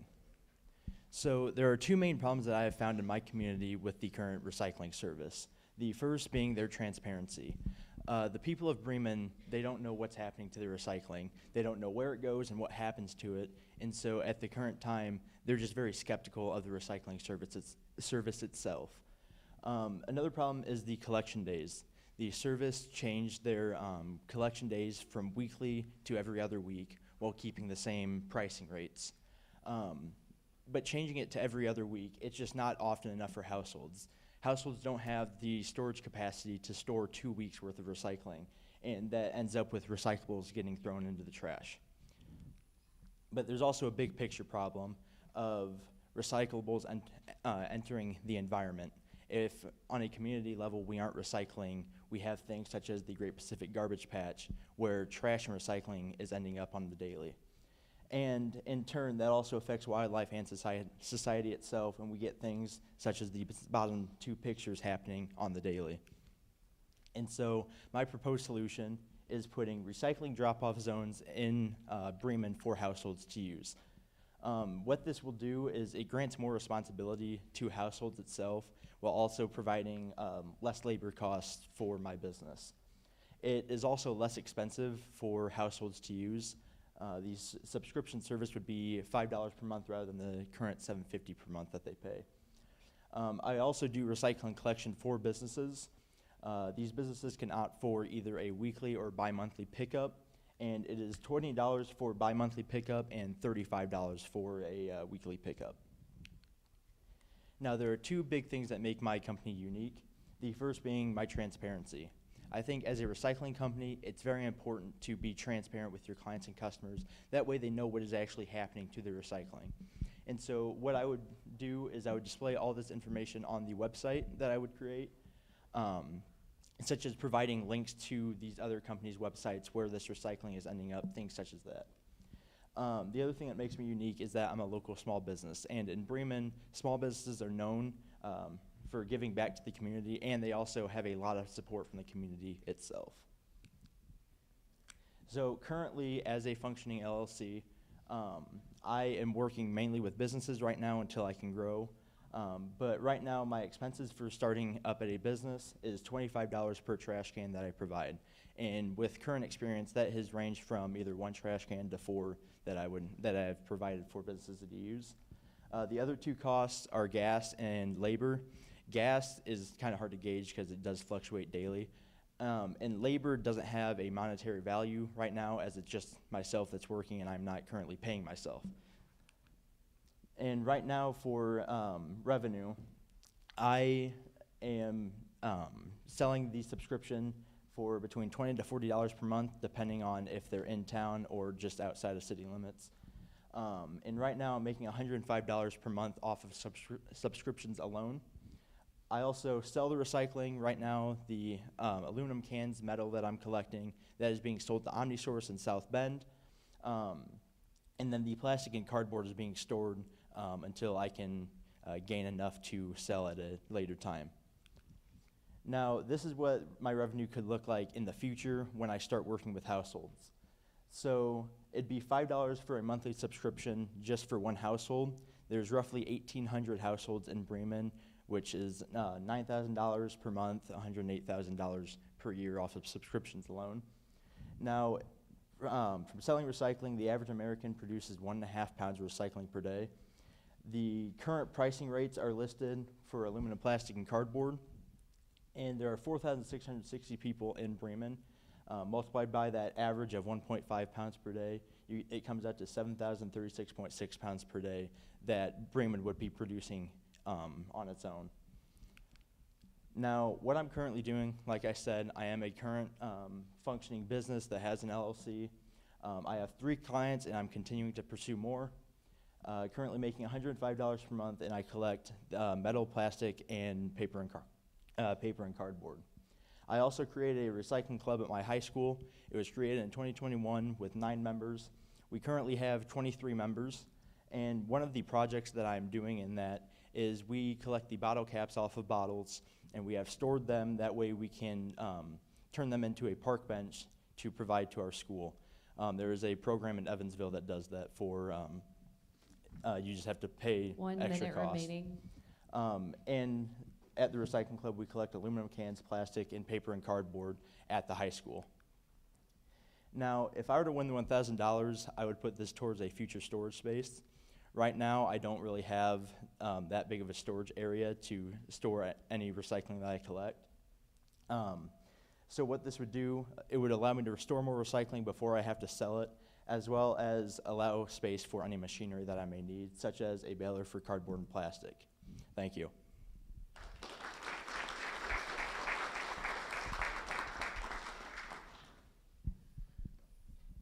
Thank you. It's a really important problem that you're pointing at, and you're explaining it really well on the trust and where this recycling goes. My question is about scalability. How are you thinking about scaling this beyond the region that you're working right now? So growing this outside of Bremen? Yes. So right now, I really wanted to focus just in my community alone, as, I mean, I live there, so it's easy to maintain, but as South Bend would be just to the north of us, it'd be hard to kind of grow into working with South Bend, so maybe some of the other smaller towns around us. I would have to definitely work with their town, the town council, whatever they may have, and see if we can work out a plan very similar to Bremen. So I haven't looked at venturing into other towns just yet, as I primarily want to put all my focus into Bremen at this current time. So congratulations on having, you know, an operational business with sales. That's excellent. I'm curious as to you mentioned broadly the types of recycling, but I know one of the issues that I at least run into with recycling on a regular basis are the vast differences between the types of plastic in particular that can go in commercial or citywide recycling programs versus what may be recyclable if you have some type of specialty recycler. So talk to me about how you figure out what items and potential resale value or reuse. So right now, like I said, I collect any sort of metal, so aluminum cans mainly, but then some businesses provide, like I work with a restaurant and they provide food tins, like tin cans. Plastics is a whole different thing, as there are so many different kinds, and there's only so many other businesses out there that even purchase it. Just because, like styrofoam, for example, is a lot harder to recycle than a little bottle cap or a milk jug. So the difficulty in recycling some of these things, that's kind of made me focus on collecting mainly bottles and bottle caps, things like that. So. Do you have a social media presence? And you talked about transparency, you know, maybe thinking about adding a camera so that people can kind of see what you're doing. Yeah, right now I do have a Facebook page. I started an Instagram page, but I figured my business is more geared towards adults, and I feel more adults are using Facebook than Instagram. So I have definitely focused on Facebook more. But yeah, I've never thought of putting cameras in, but I think that's a really good idea to kind of allow people to monitor what exactly is happening. So I think that's a very viable idea. So thank you.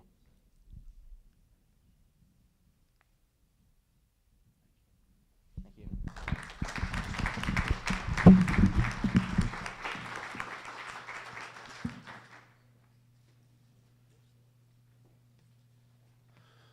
All right, we have a 15-minute break. Students, there's a green room if you guys want to grab some snacks and some drinks. Judges, let us know if you guys need anything. You get caught up in notes. But other than that, we've got a 15-minute break. See you guys here in 15 minutes.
found this quite ridiculous.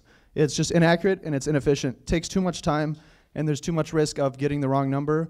And in a sport like this, it could be down to the inches to decide who's the winner, and I find that ridiculous. So, you know, as I had said before, tape measure, it's just quite archaic. We aim to solve this, make it better. You're probably wondering, this is quite an ambitious what we plan to do. We plan to revolutionize and redefine an entire sport. You're probably asking, well, how do we do that? Well, we have the Accurate Athletics discus, a custom discus with internal sensors that uses projectile motion to detect the first impact of a discus throw. So for example, you throw the discus, discus lands on the ground, first impact, it uses an LCD screen to display your distance, what you've thrown. A self-measuring discus, if you will. So obviously it's going to be a complex solution. It's not as easy as just point 1, point 2, because you know you take this disc to the ring, it's a new location, you know, a different place. When you're throwing it, everyone has a different height, a different angle of release. There may be winds that day. So through using pretty basic projectile motion calculations, we're able to find the distance. So we're still in the process of this a little bit, but we're getting there, and we're quite excited with what we've seen so far. And for our mock-up and concept, what we plan to do is create a discus that reads down to the 1/10 of an inch of accuracy. We have internal sensors embedded within the discus, such as a gyroscope, timer, accelerometer, meant to account for various variables that can be used to solve projectile motion so we can get an accurate distance measure. For the cost of one product, our starting disc, which we plan to modify, would be worth about $90. Our most important sensor, which is the SOC sensor, which actually reads the impact, would be about $30. And for our miscellaneous sensors, like I said, which are used to fill out more variables for the projectile motion, such as accelerometer, timer, gyroscope, costs about $40, putting us at a total of approximately $170 for one unit. So the market is actually quite large. I assume most of the people in this room have been to a high school. There's over 650 high schools just in Indiana and over 60 colleges in Indiana. So that market is around 700 schools. Obviously not everyone is going to buy into this, but we could also look at individuals or enthusiasts that may be interested in our product. Nationally, there's over 20,000 high schools and over 4,000 colleges. So again, our market is quite massive. Internationally, of course, the Olympics. You know, this is one of the more popular sports that's been around for literally hundreds of years. We're very excited with our market and what we might be able to do. So our projected revenue, we want to sell for about $225 each.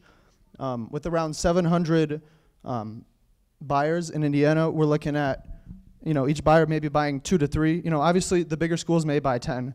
I know at Hobart we have over 15 discus just in our storage closet. And so we just took like a smaller average, yielding about $500,000 just locally. At a national level, with the over 24,000 schools, we're looking at yielding about $16 million. You know, this is on the higher end, but we're also looking at individuals as well as schools. And you're probably wondering what our unique value is. We are the only production in this market that is both affordable and accurate, with just above 5% of the original cost for our competition, which Grant will detail. So the available competition right now is a laser mechanism that basically you set by the ring when you go to throw the implement. So it's upwards of $4,000. So we're looking at basically doing the same thing that they do, you know, with the complicated math and technology, but still being able to get it in a cheaper way that's affordable for everyone. So we're kind of looking at a long-term and secure plan. Obviously, discus is a sport. It's not going to go away. We will always be able to sell this. We're the only producer like this in the market that is affordable. And there's a massive market, honestly. Thank you for your time. This is Accurate Athletics.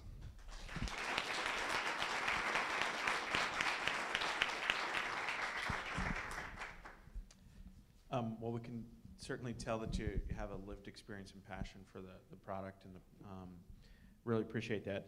I'm curious as to who governs what a standard discus is in terms of weight, size, allowability at the competition, that kind of thing. So there's athletics associations all around the world, and I know in Indiana the IHSAA sorry, it's a long one. They make a lot of rules and regulations, and they're going to collaborate with other ones around the nation, but that's specifically for Indiana. They make more athlete-based rules, but they're the ones that are going to enforce it.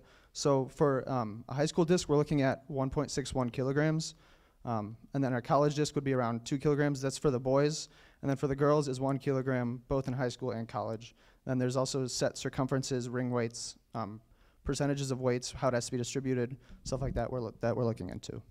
So follow up on that then. I assume that the product that you're developing would hit all of those required weights and measurements, et cetera. How would you go about convincing athletic governing bodies that this should be allowed in the competition? So as an athlete, I think something similar to this, I mean, obviously without the finances, because that's not exactly, we're looking to solve a problem more than finance. Obviously it's a nice, silver lining there, but just to bring this information to them, maybe do some studies about inaccuracies, stuff like that, just to convince them to say, hey, this is a real problem. I know I've experienced it. I've gotten a second when I should have gotten a first. That blue ribbon on the wall instead of a red one, but. Well, and then as you pointed out at the very beginning, the time and the people, it sounds like it takes a long time to measure when you do throw. And then somebody's got to run up and put a stick in, and I assume there's a bunch of people waiting around to put sticks in the ground. And, and so there's a time and a people savings there too. And what is the product measuring? Is it measuring the length as well as the height, or is it just measuring how far you throw it? We're trying to see how far it throws, and height's just a variable we use in projectile motion in order to get that distance. So for final product, we're just trying to get distance. So like it would be able to track the height, it would have that information computing it, but the LCD on the screen is just showing the final distance.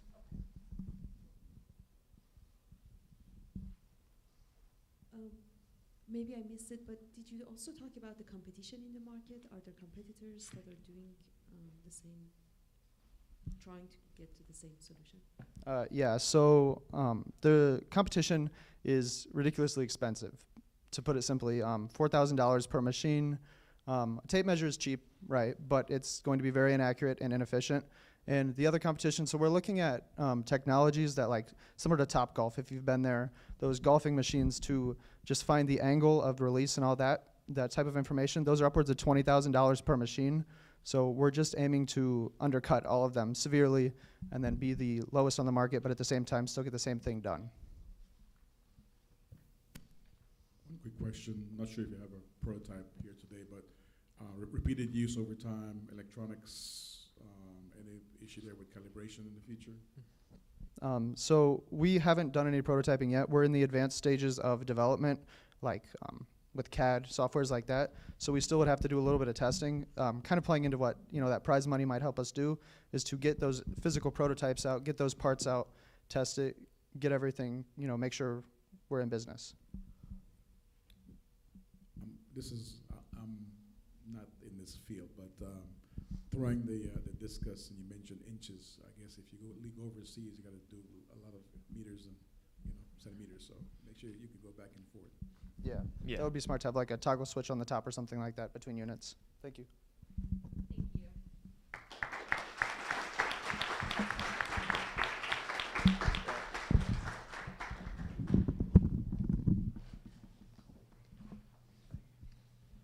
All right.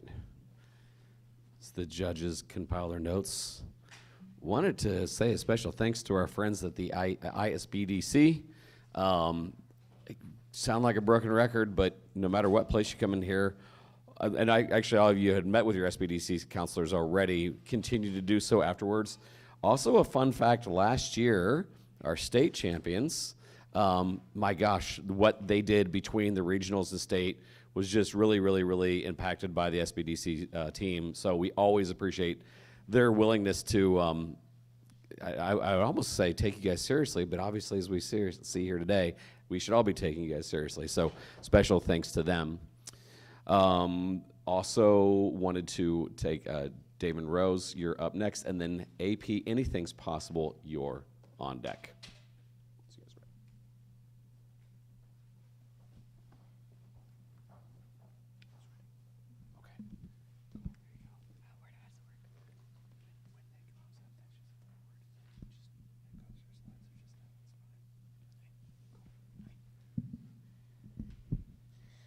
Hi, my name is Sophia Broberg. I'm 15 years old, and I am a sophomore at Lowell High School. And most importantly, out of all of that, I'm an equestrian. So in the U.S., there's tons of equestrians around the world who ride horses, and they jump horses, and they have to go out every day, and they set up the jumps to make a course and get better at their jumping. So the problem is these standard models on the left that I have, or the right for you guys, is the blue jump that is heavy, it's awkward, it's 25 pounds, and you have to spend your morning before your lesson setting them up and taking the time out of your day to haul them out of the corner and spend all of your strength before your jumping session just setting it up. So they're outdated. We've been using them for forever, and nobody's made anything to improve it. They're impractical, they're super hard to store, they're hard to transport, and nobody's made a solution for it at any point in time yet. That's a video, it doesn't work. So my solution is a new design that makes optimal mobility for lightness and ease of use, transport, and just make your everyday life easier as an equestrian. So that is our prototype on the left, right here. It is made out of aluminum, so it is much lighter than a traditional jump standards.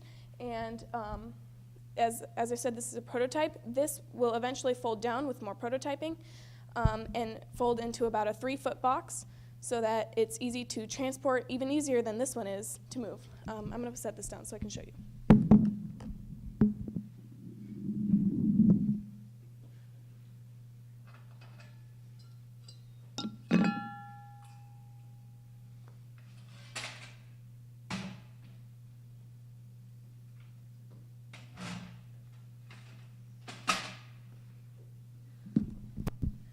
As you can see, it's super easy to fold up and down, and it's much lighter than a jump standard. I can pick it up with one hand, while this one, I can't even move it off the ground. It's about 10 pounds heavier.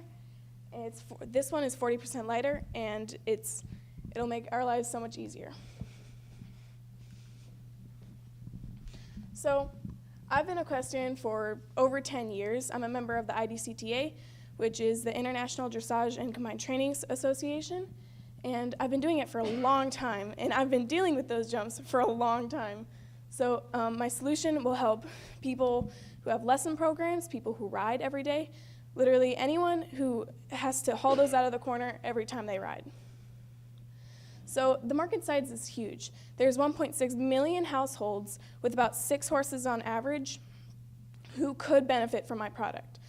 Each of them could use about 3 sets of standards, which means 2 of those and 3 sets of those, which means I could sell 7 million standards to people around the U.S. who want to use our product. In just Indiana and our bordering states, there are 1 million households that have horses. In Kentucky and Ohio, there's more than 200,000.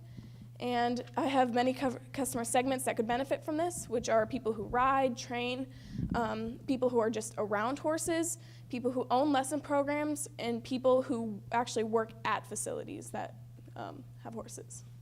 So compared to our other customers, we have many advantages.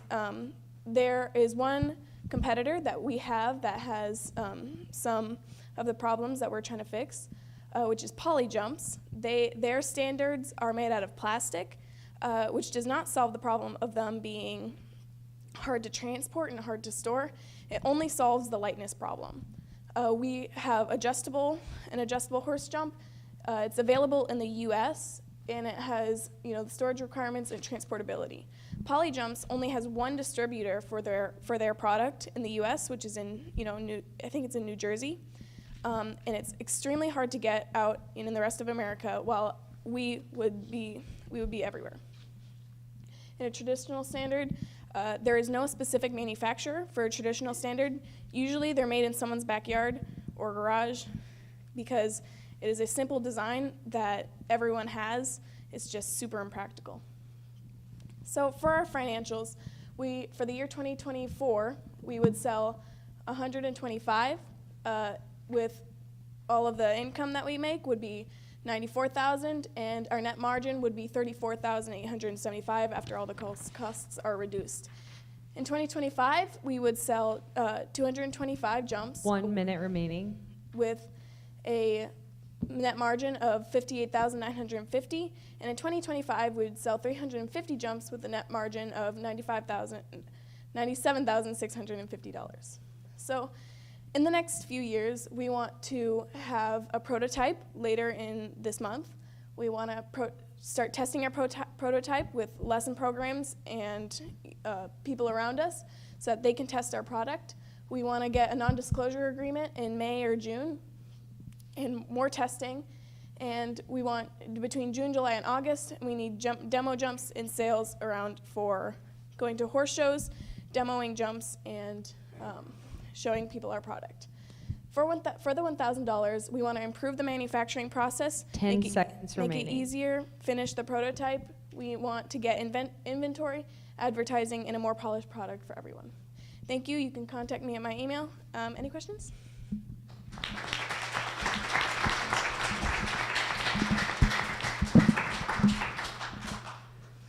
Good job there. So the question I have is related to the pricing. So you mentioned that the standard, the wood one here, is typically made in somebody's backyard or as a kind of hobby. What would one of those cost? And then how does that compare to the cost of what you plan to sell the new version of?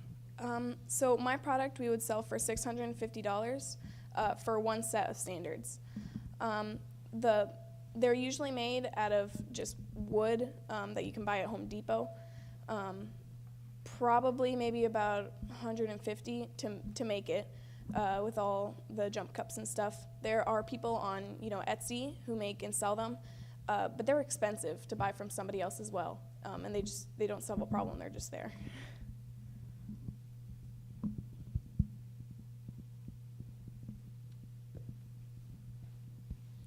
Do you see the equestrian bodies that regulate the races or shows open to something new? Because this is different than what they do now. We would not be marketing towards show facilities. Therefore, more of lesson programs and practice jumps. Unless you're at a show, there aren't many regulations on how they're made or anything. Usually, people have that kind of standards, but also with the safety regulations, there's people who use like stacked bricks in their yard. I'm guilty of that, but there's not many safety regulations for practice at home. Great job, and you know your market the best because you're an expert on that. For go-to-market strategy, what do you have in mind, and how are you thinking about it? Good question. So we plan on marketing towards Facebook, Instagram, and maybe like TikTok or something that has a lot of people who ride, for kids too, we're marketing towards younger people as well. So we want to go towards platforms that have all sorts of ages, and Facebook for the adults who see it and they're like, hey, my barn could really use this. Save the time and the effort for everyone. And I love the idea. I think that it's great. I actually know people who ride. I think this will be definitely very useful. I only have a comment that maybe since you're going to sell to individuals who are training, maybe there's a professional organization or a conference that they have every year where the trainers get together that you might be able to sell your product. Yeah, thank you. Yeah, I can think about that.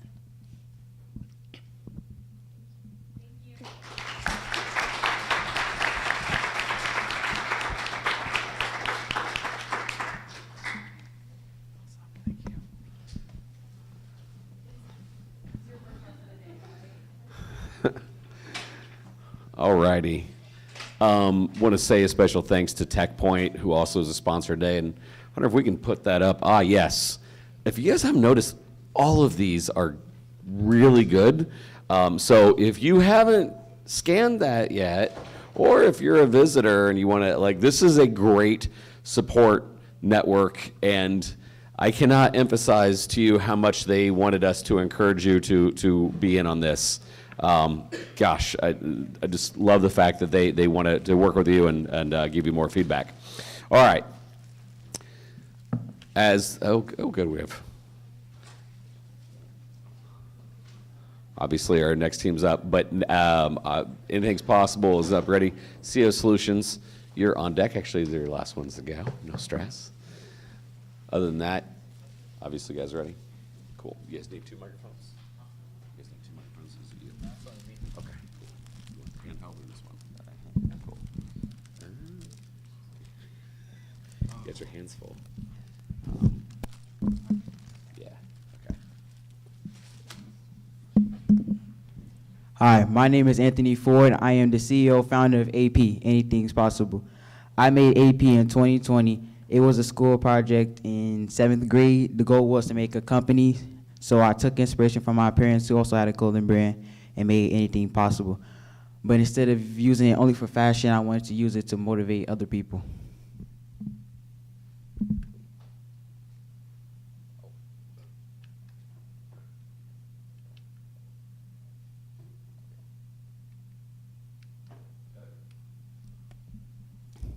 Problem.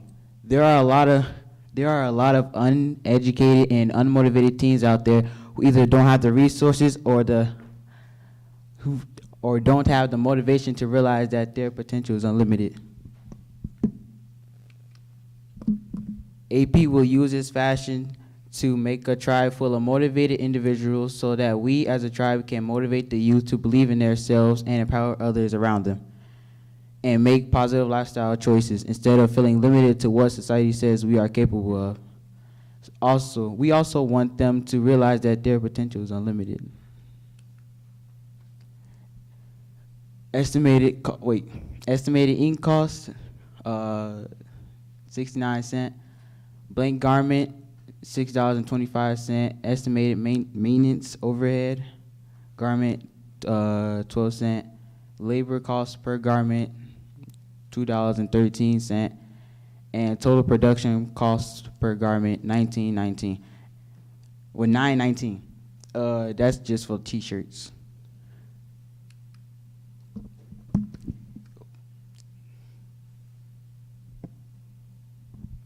You might ask, what makes your clothing brand so different from others? Well, while other clothing brands mainly focuses on fashion, I believe AP is bigger than just fashion. I want it to motivate the youth and make a big impact on my generation and those to come.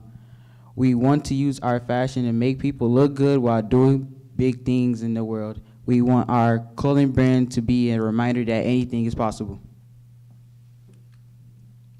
Innovation. AP will keep up with the trends of this generation, making new designs along the way, and will use special packaging to grab our buyers' attention. For example, small little stickers of different designs that we've made. Traction. Right now, AP is online. We have many platforms such as Instagram, Facebook, and TikTok. We have a website in the workings. We already have machines to work with, such as DTG machines and a screen printing machine. Investability.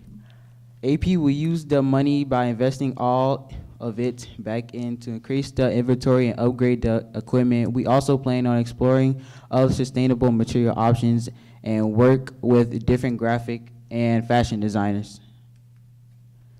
Thank you.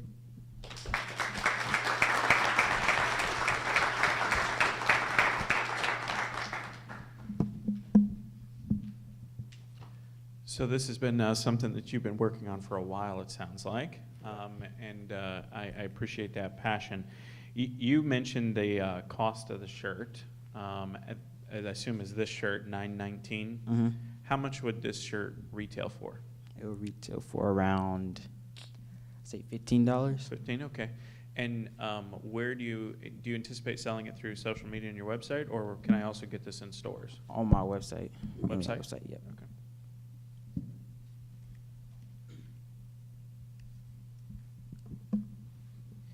So are you only going to sell T-shirts, or are you going to sell other things as well? Have you thought about that? We're planning on selling other items. Do you have some kind of plan to market in terms of, if I mean, you're in Indiana, if I'm in New York or Jersey, how do I know about your product? Would there be like a celebrity or a spokesperson you have to engage? I'm just trying to figure out how do I get to know about it? We plan on asking like celebrities to wear it. For example, I also took inspiration from Spurgo, who also had rappers wearing his stuff, and a lot of people knew about him.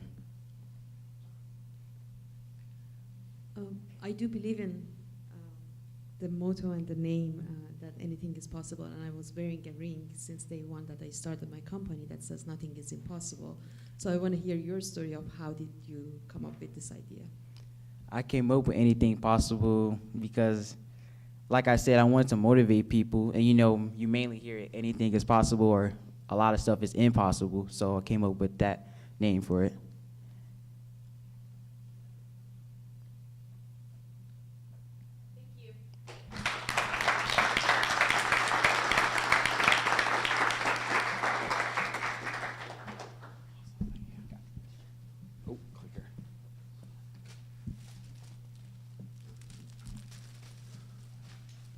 All right, let the judges have a few seconds here.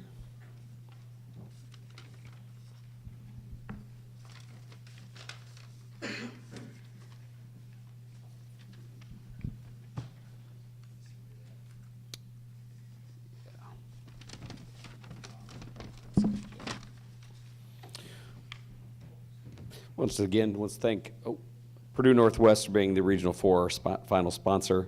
They're also offering a full one-year tuition program, sponsorship and scholarship, including room and board, to the winner of the state finals. It's huge.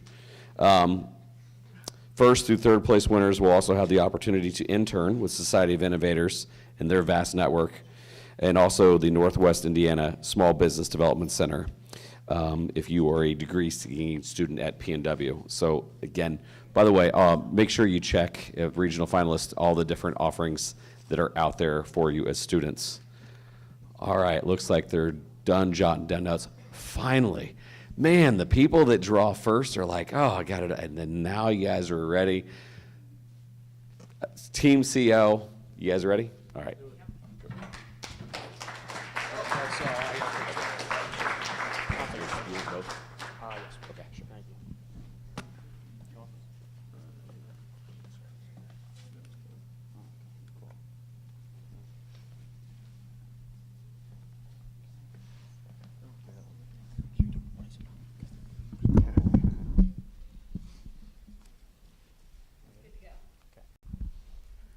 Scared, defenseless, and vulnerable. All things my grandfather felt when he's being carted out of his home and taken to the hospital due to prolonged exposure to carbon monoxide. We are trying to stop accidents from happening from carbon monoxide leaks from cars that are accidentally left on. We will solve this problem with a small, wireless device that will plug inside an internal port inside your car while alerting you of the CO emission. Many elderly people have a problem hearing the car due to the soft sound of the engine. Our product value is not only life-saving, but a safety net for those in need, and most importantly, those you love.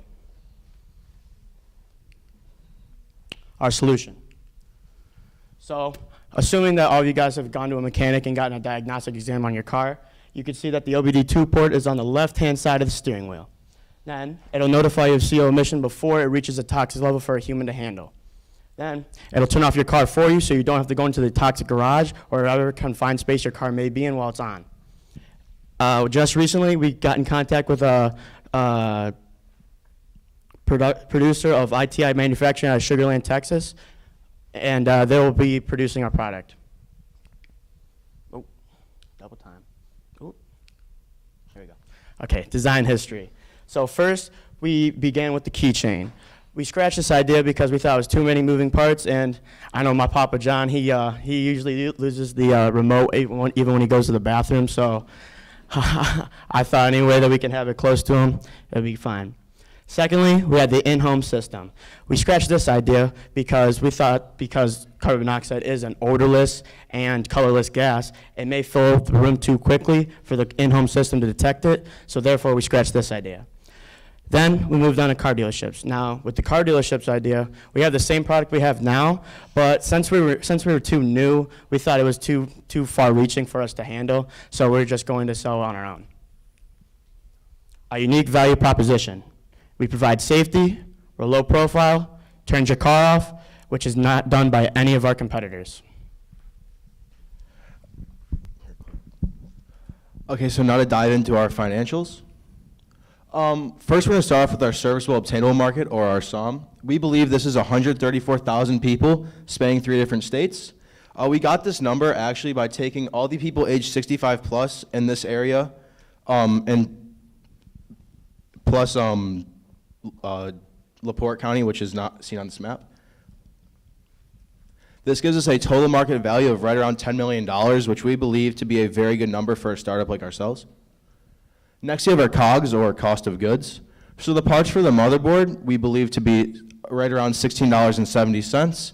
The casing to house everything, $1.58. And the OBD2 to DB9 port is right around $6.18, which gives us a grand total of $24.46. Now, our labor costs are still in the air, as we are currently working with ITI Manufacturing out of Sugar Land, Texas, in order to see what this final price will be to make 1 unit. But it will likely be made out of the country because we can keep our labor costs down and our margins will be better. Next, we have our break-even point, which is 205 units sold. This will cover all of our variable costs and fixed costs up to this point, and everything after that will be straight profits. Finally, we have our prototype costs. We've been able to keep these relatively low, as we have, they've only been $72, and this is the brain of our product. Just be careful with that, I don't want to bend the pens. So that is the main thing that where we will put our code to shut the car off, and all the technical stuff, we'll run through that. And then we have the DB9 to OBD2 cord to get the code onto that, which was only $12. So that's our total of $72 for our prototype costs. So next, for marketing, we have for our customer segments. For us, we kind of have a bit of a dilemma between our customers and our consumers, because our main consumers are going to be people that are a little bit older, so it's kind of hard to advertise to them. So we want to focus on advertising more to their children, like middle-aged people that are up to date with things. We want to try to advertise to them and get them to be like, hey, I need to protect my parents. They're getting a little bit older, they might not do things as well. So we want them to try to protect their parents. So that's why they are our main customers, but our main consumers are, again, those older people that will have their children buy it for them. Obviously, we have a little bit of an overlap there. There may be some people a little bit older that are up to date with things. They're just a little bit quicker, a little bit more young. So we have a bit of an overlap there. But for the most part, we're going to try to target middle-aged people, which brings us to our next slide. Facebook is going to be our main way of advertising. With just under 3 billion users, that is a massive medium to try to get a hold of people through. So we want to try to advertise, again, middle-aged people on there to be like, hey, get this product for your parents, protect them, keep them safe, prevent any emergencies from happening. Obviously, there's a little bit of a overlap there. Some people that are a bit older could also use Facebook, be more tech savvy than others. Everyone's different. But we also want to have some cheap paper ways of advertising to elderly people, such as flyers and like newspaper ads, just locally, cheap ways to also get some older people to see it and know what it is. So for us, we kind of lacked direct competition. Our main direct competition would be a startup called AlertLift, which is a local startup in this area. And from mutual people that we've worked with, we've realized and been told that we're a bit farther ahead than them. So if we just beat them to the market, that would be our main goal, and we would hopefully have this area covered. And then we obviously have Kitty, which is the largest carbon monoxide detector producers in the country, and Google Home, which is kind of a complex and expensive system. So those two aren't really the same as us. They don't do the same things. Thank you so much.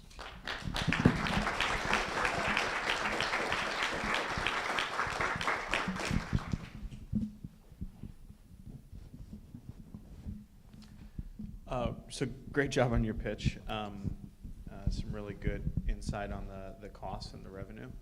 I'm curious as to kind of other tech that could be utilized that also uses the OBD port, right? But then also, if you've thought about, have you done any surveys of the target market, both the consumer and the customer? And I appreciate the distinction you made there. Well, so for our product, it will be able, when, like you saying, like when you go in for a diagnostics test, what's the system? So our product would just plug into the OBD2 port, so it would easily just be able to be removed. They plug that in, and then when they're done, put it back in. It'd be very easy like that. And then for our other question, the other half of that question. Through consumer interviews, people that would reach our target market or like our specific target market, over 50% said that they would buy this product and actually have had this problem happen to them. So I believe that it's viable. When we interviewed people, around 54% of the people in our target market and like in our customers and consumers, we interviewed both. 54% of people said that they have had this problem or know somebody that have. Not necessarily in the garage, but for example, my grandpa, he had come to a baseball game and he left his car in the parking lot the whole time. My aunt left her car in her driveway all night. One of my friends at school left his car in the parking lot that day. So not necessarily it's not a life-threatening situation, but the product still would prevent that, save you gas, and would help you maybe prevent leaving it in your garage next time when you do it. Great job on finding local companies as your competition. I've heard of Alert Lift where the garage door opens, so that's pretty good. So my comment about your company is, so the device would shut off. Is there like a certain time frame? I guess if it's on for 20 minutes or what's the? Our main idea was to have a sensor that detects certain levels of carbon monoxide, so you could stop the, it'll shut the car off, which is the main source of the leak, before it gets to a toxic level and seeps into the house. And so yeah, we just do that through a sensor, an external sensor, yes. We would also potentially have a timer on it to alert, because if you leave your car on for 20 minutes just standing, you probably forgot. I don't think of many times that I would leave my car sitting on somewhere not moving for 20 more minutes.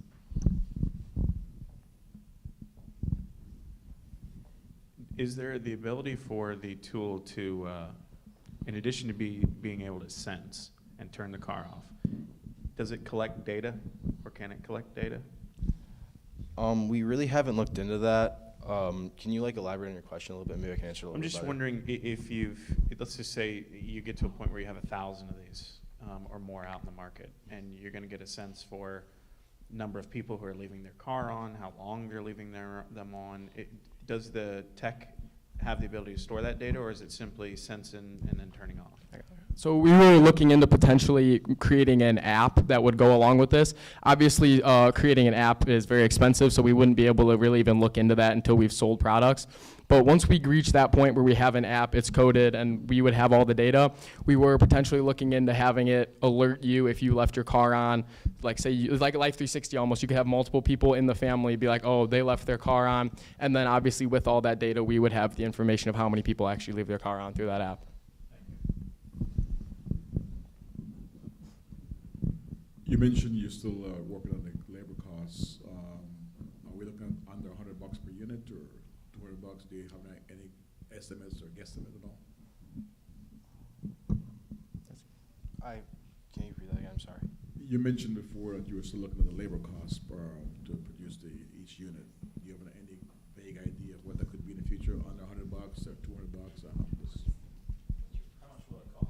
Our price for the final product will probably be right around $75. We think, because we sell safety, I think you can't really put a price on that, so we can charge a little bit more than just what the final cost is, so we can have a higher margin, just because we are selling a safety product that can potentially save lives of hundreds of people.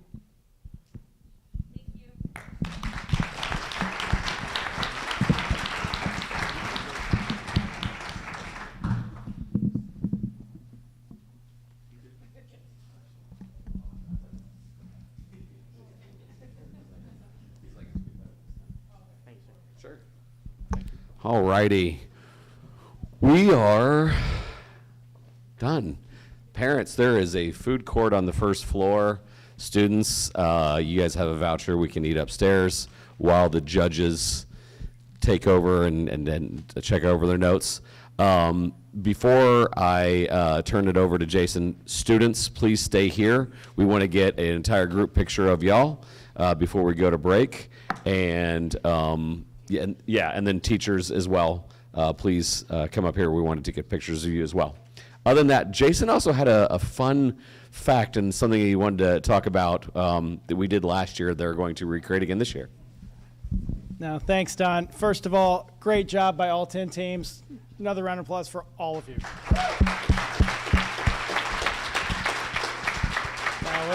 We always just enjoy getting the easy part, sitting back and enjoying the presentations. But now that your hard part is done, right, and now the judges get the hard work, I just wanted to let you know about what's next. And obviously, you'll hear more about that after the break, and we'll find out who is moving on here to the state competition.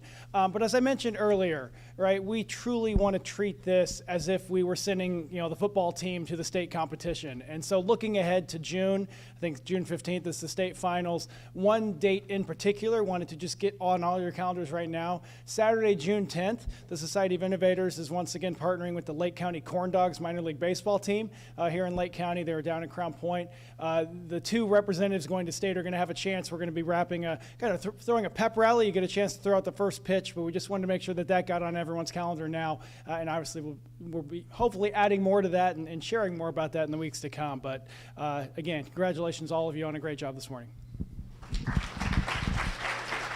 See you guys at 12:45. Other than that, students and teachers go out for pictures, but parents will be back at 12:45.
Check one.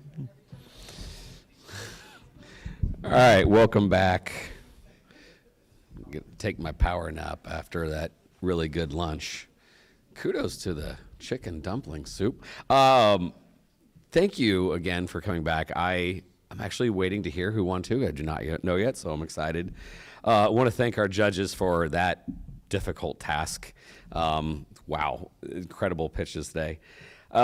Before we announce, I really do want to impress upon any and every student that made it this far to be a part of our alumni association, and quite frankly, our teachers that are in our fellowship to keep going. It is literally in our best interest to promote you after today. And when I mean after today, I mean when you're 30 or 40. That's if I'll be alive. Holy cow. Because, and actually, I think that every teacher would tell you this too. We want to see you successful when you leave the school. And so it is a really important thing for your teachers, for us as an organization, to help you grow and succeed, whether you stay in the boundaries of Indiana or not. It is always in our best interest to make sure that we all succeed. So please, anything you guys need, if you want more information, obviously there's the QR code. And I also want to invite you guys, anybody here, to go to the state finals. It's breathtaking. The amount of support we get there. Governor Holcomb always is there. We have a lot of people flying in this year for this year's competition because word has gotten out. Seriously, the amount of people that are interested in this now. This is the biggest pitch competition for high school of its kind in the country. And it's getting taken really seriously, and a lot of you guys are getting a lot of attention. And we cannot do it unless there's awesome things like this. I had talked to so many people outside, and they were talking about just the amount of things that aren't just ideas, but they're validated, and you guys are making that happen. Anyway, could ramble on forever, and I'm sorry. I will now turn it over to David Watkins. He's going to go over the winners. Thank you.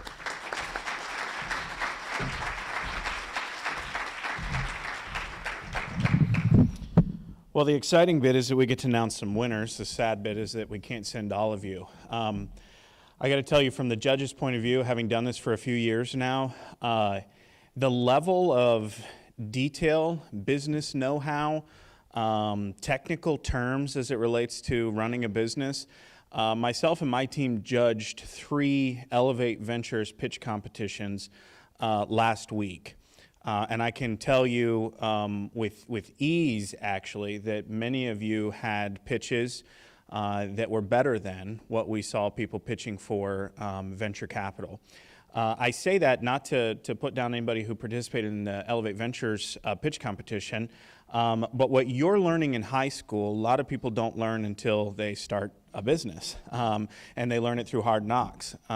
What you're doing is not what most people do or did, Don, in high school. So there's a lot of opportunity for you because you're doing this type of work, not just on the business side. And certainly we were impressed by all of you, your stage presence, your pitches, your technical know-how.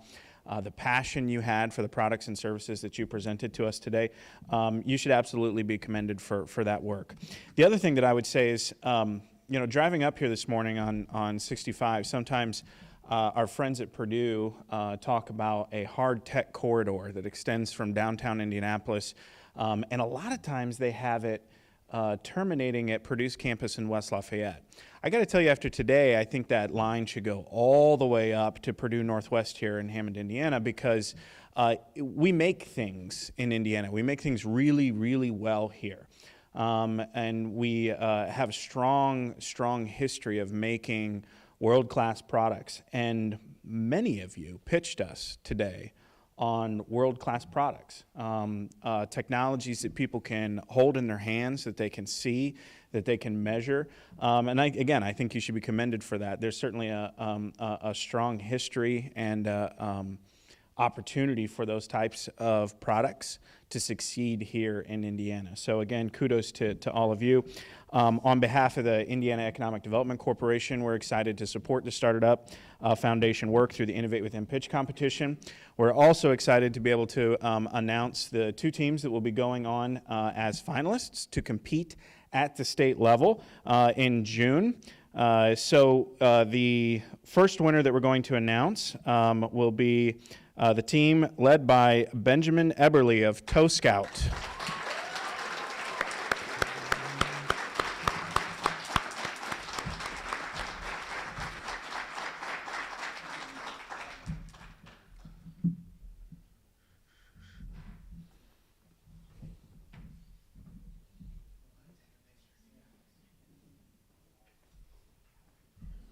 You don't want me in the background.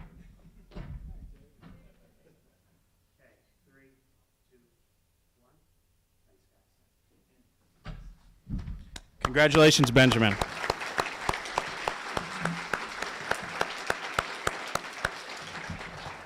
The next finalist representing the region at the state finals in June is the team of Joshua, Saeed, and Austin from Novos.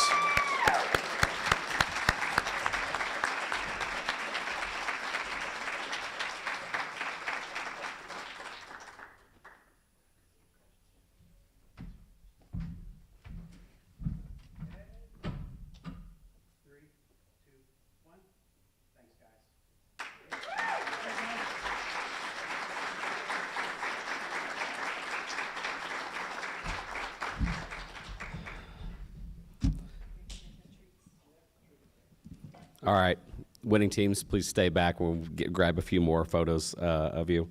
Again, not to sound like a broken record, especially this region, you guys have a 1 through 10 lineup that is unmatched, and I can't echo sentiments enough of Mr. Watkins that this region has a reputation of building things, and so the one thing I as a parent and as a teacher, the 8 teams, you're like, I'm not moving on. Yes, you are. And please take us to task. Do not think that your journey ends here. Please, please, please, please let us know how we can be a resource. I know PNWs, how they can be a resource, how Society of Innovators wants to step up, workshops, all these things.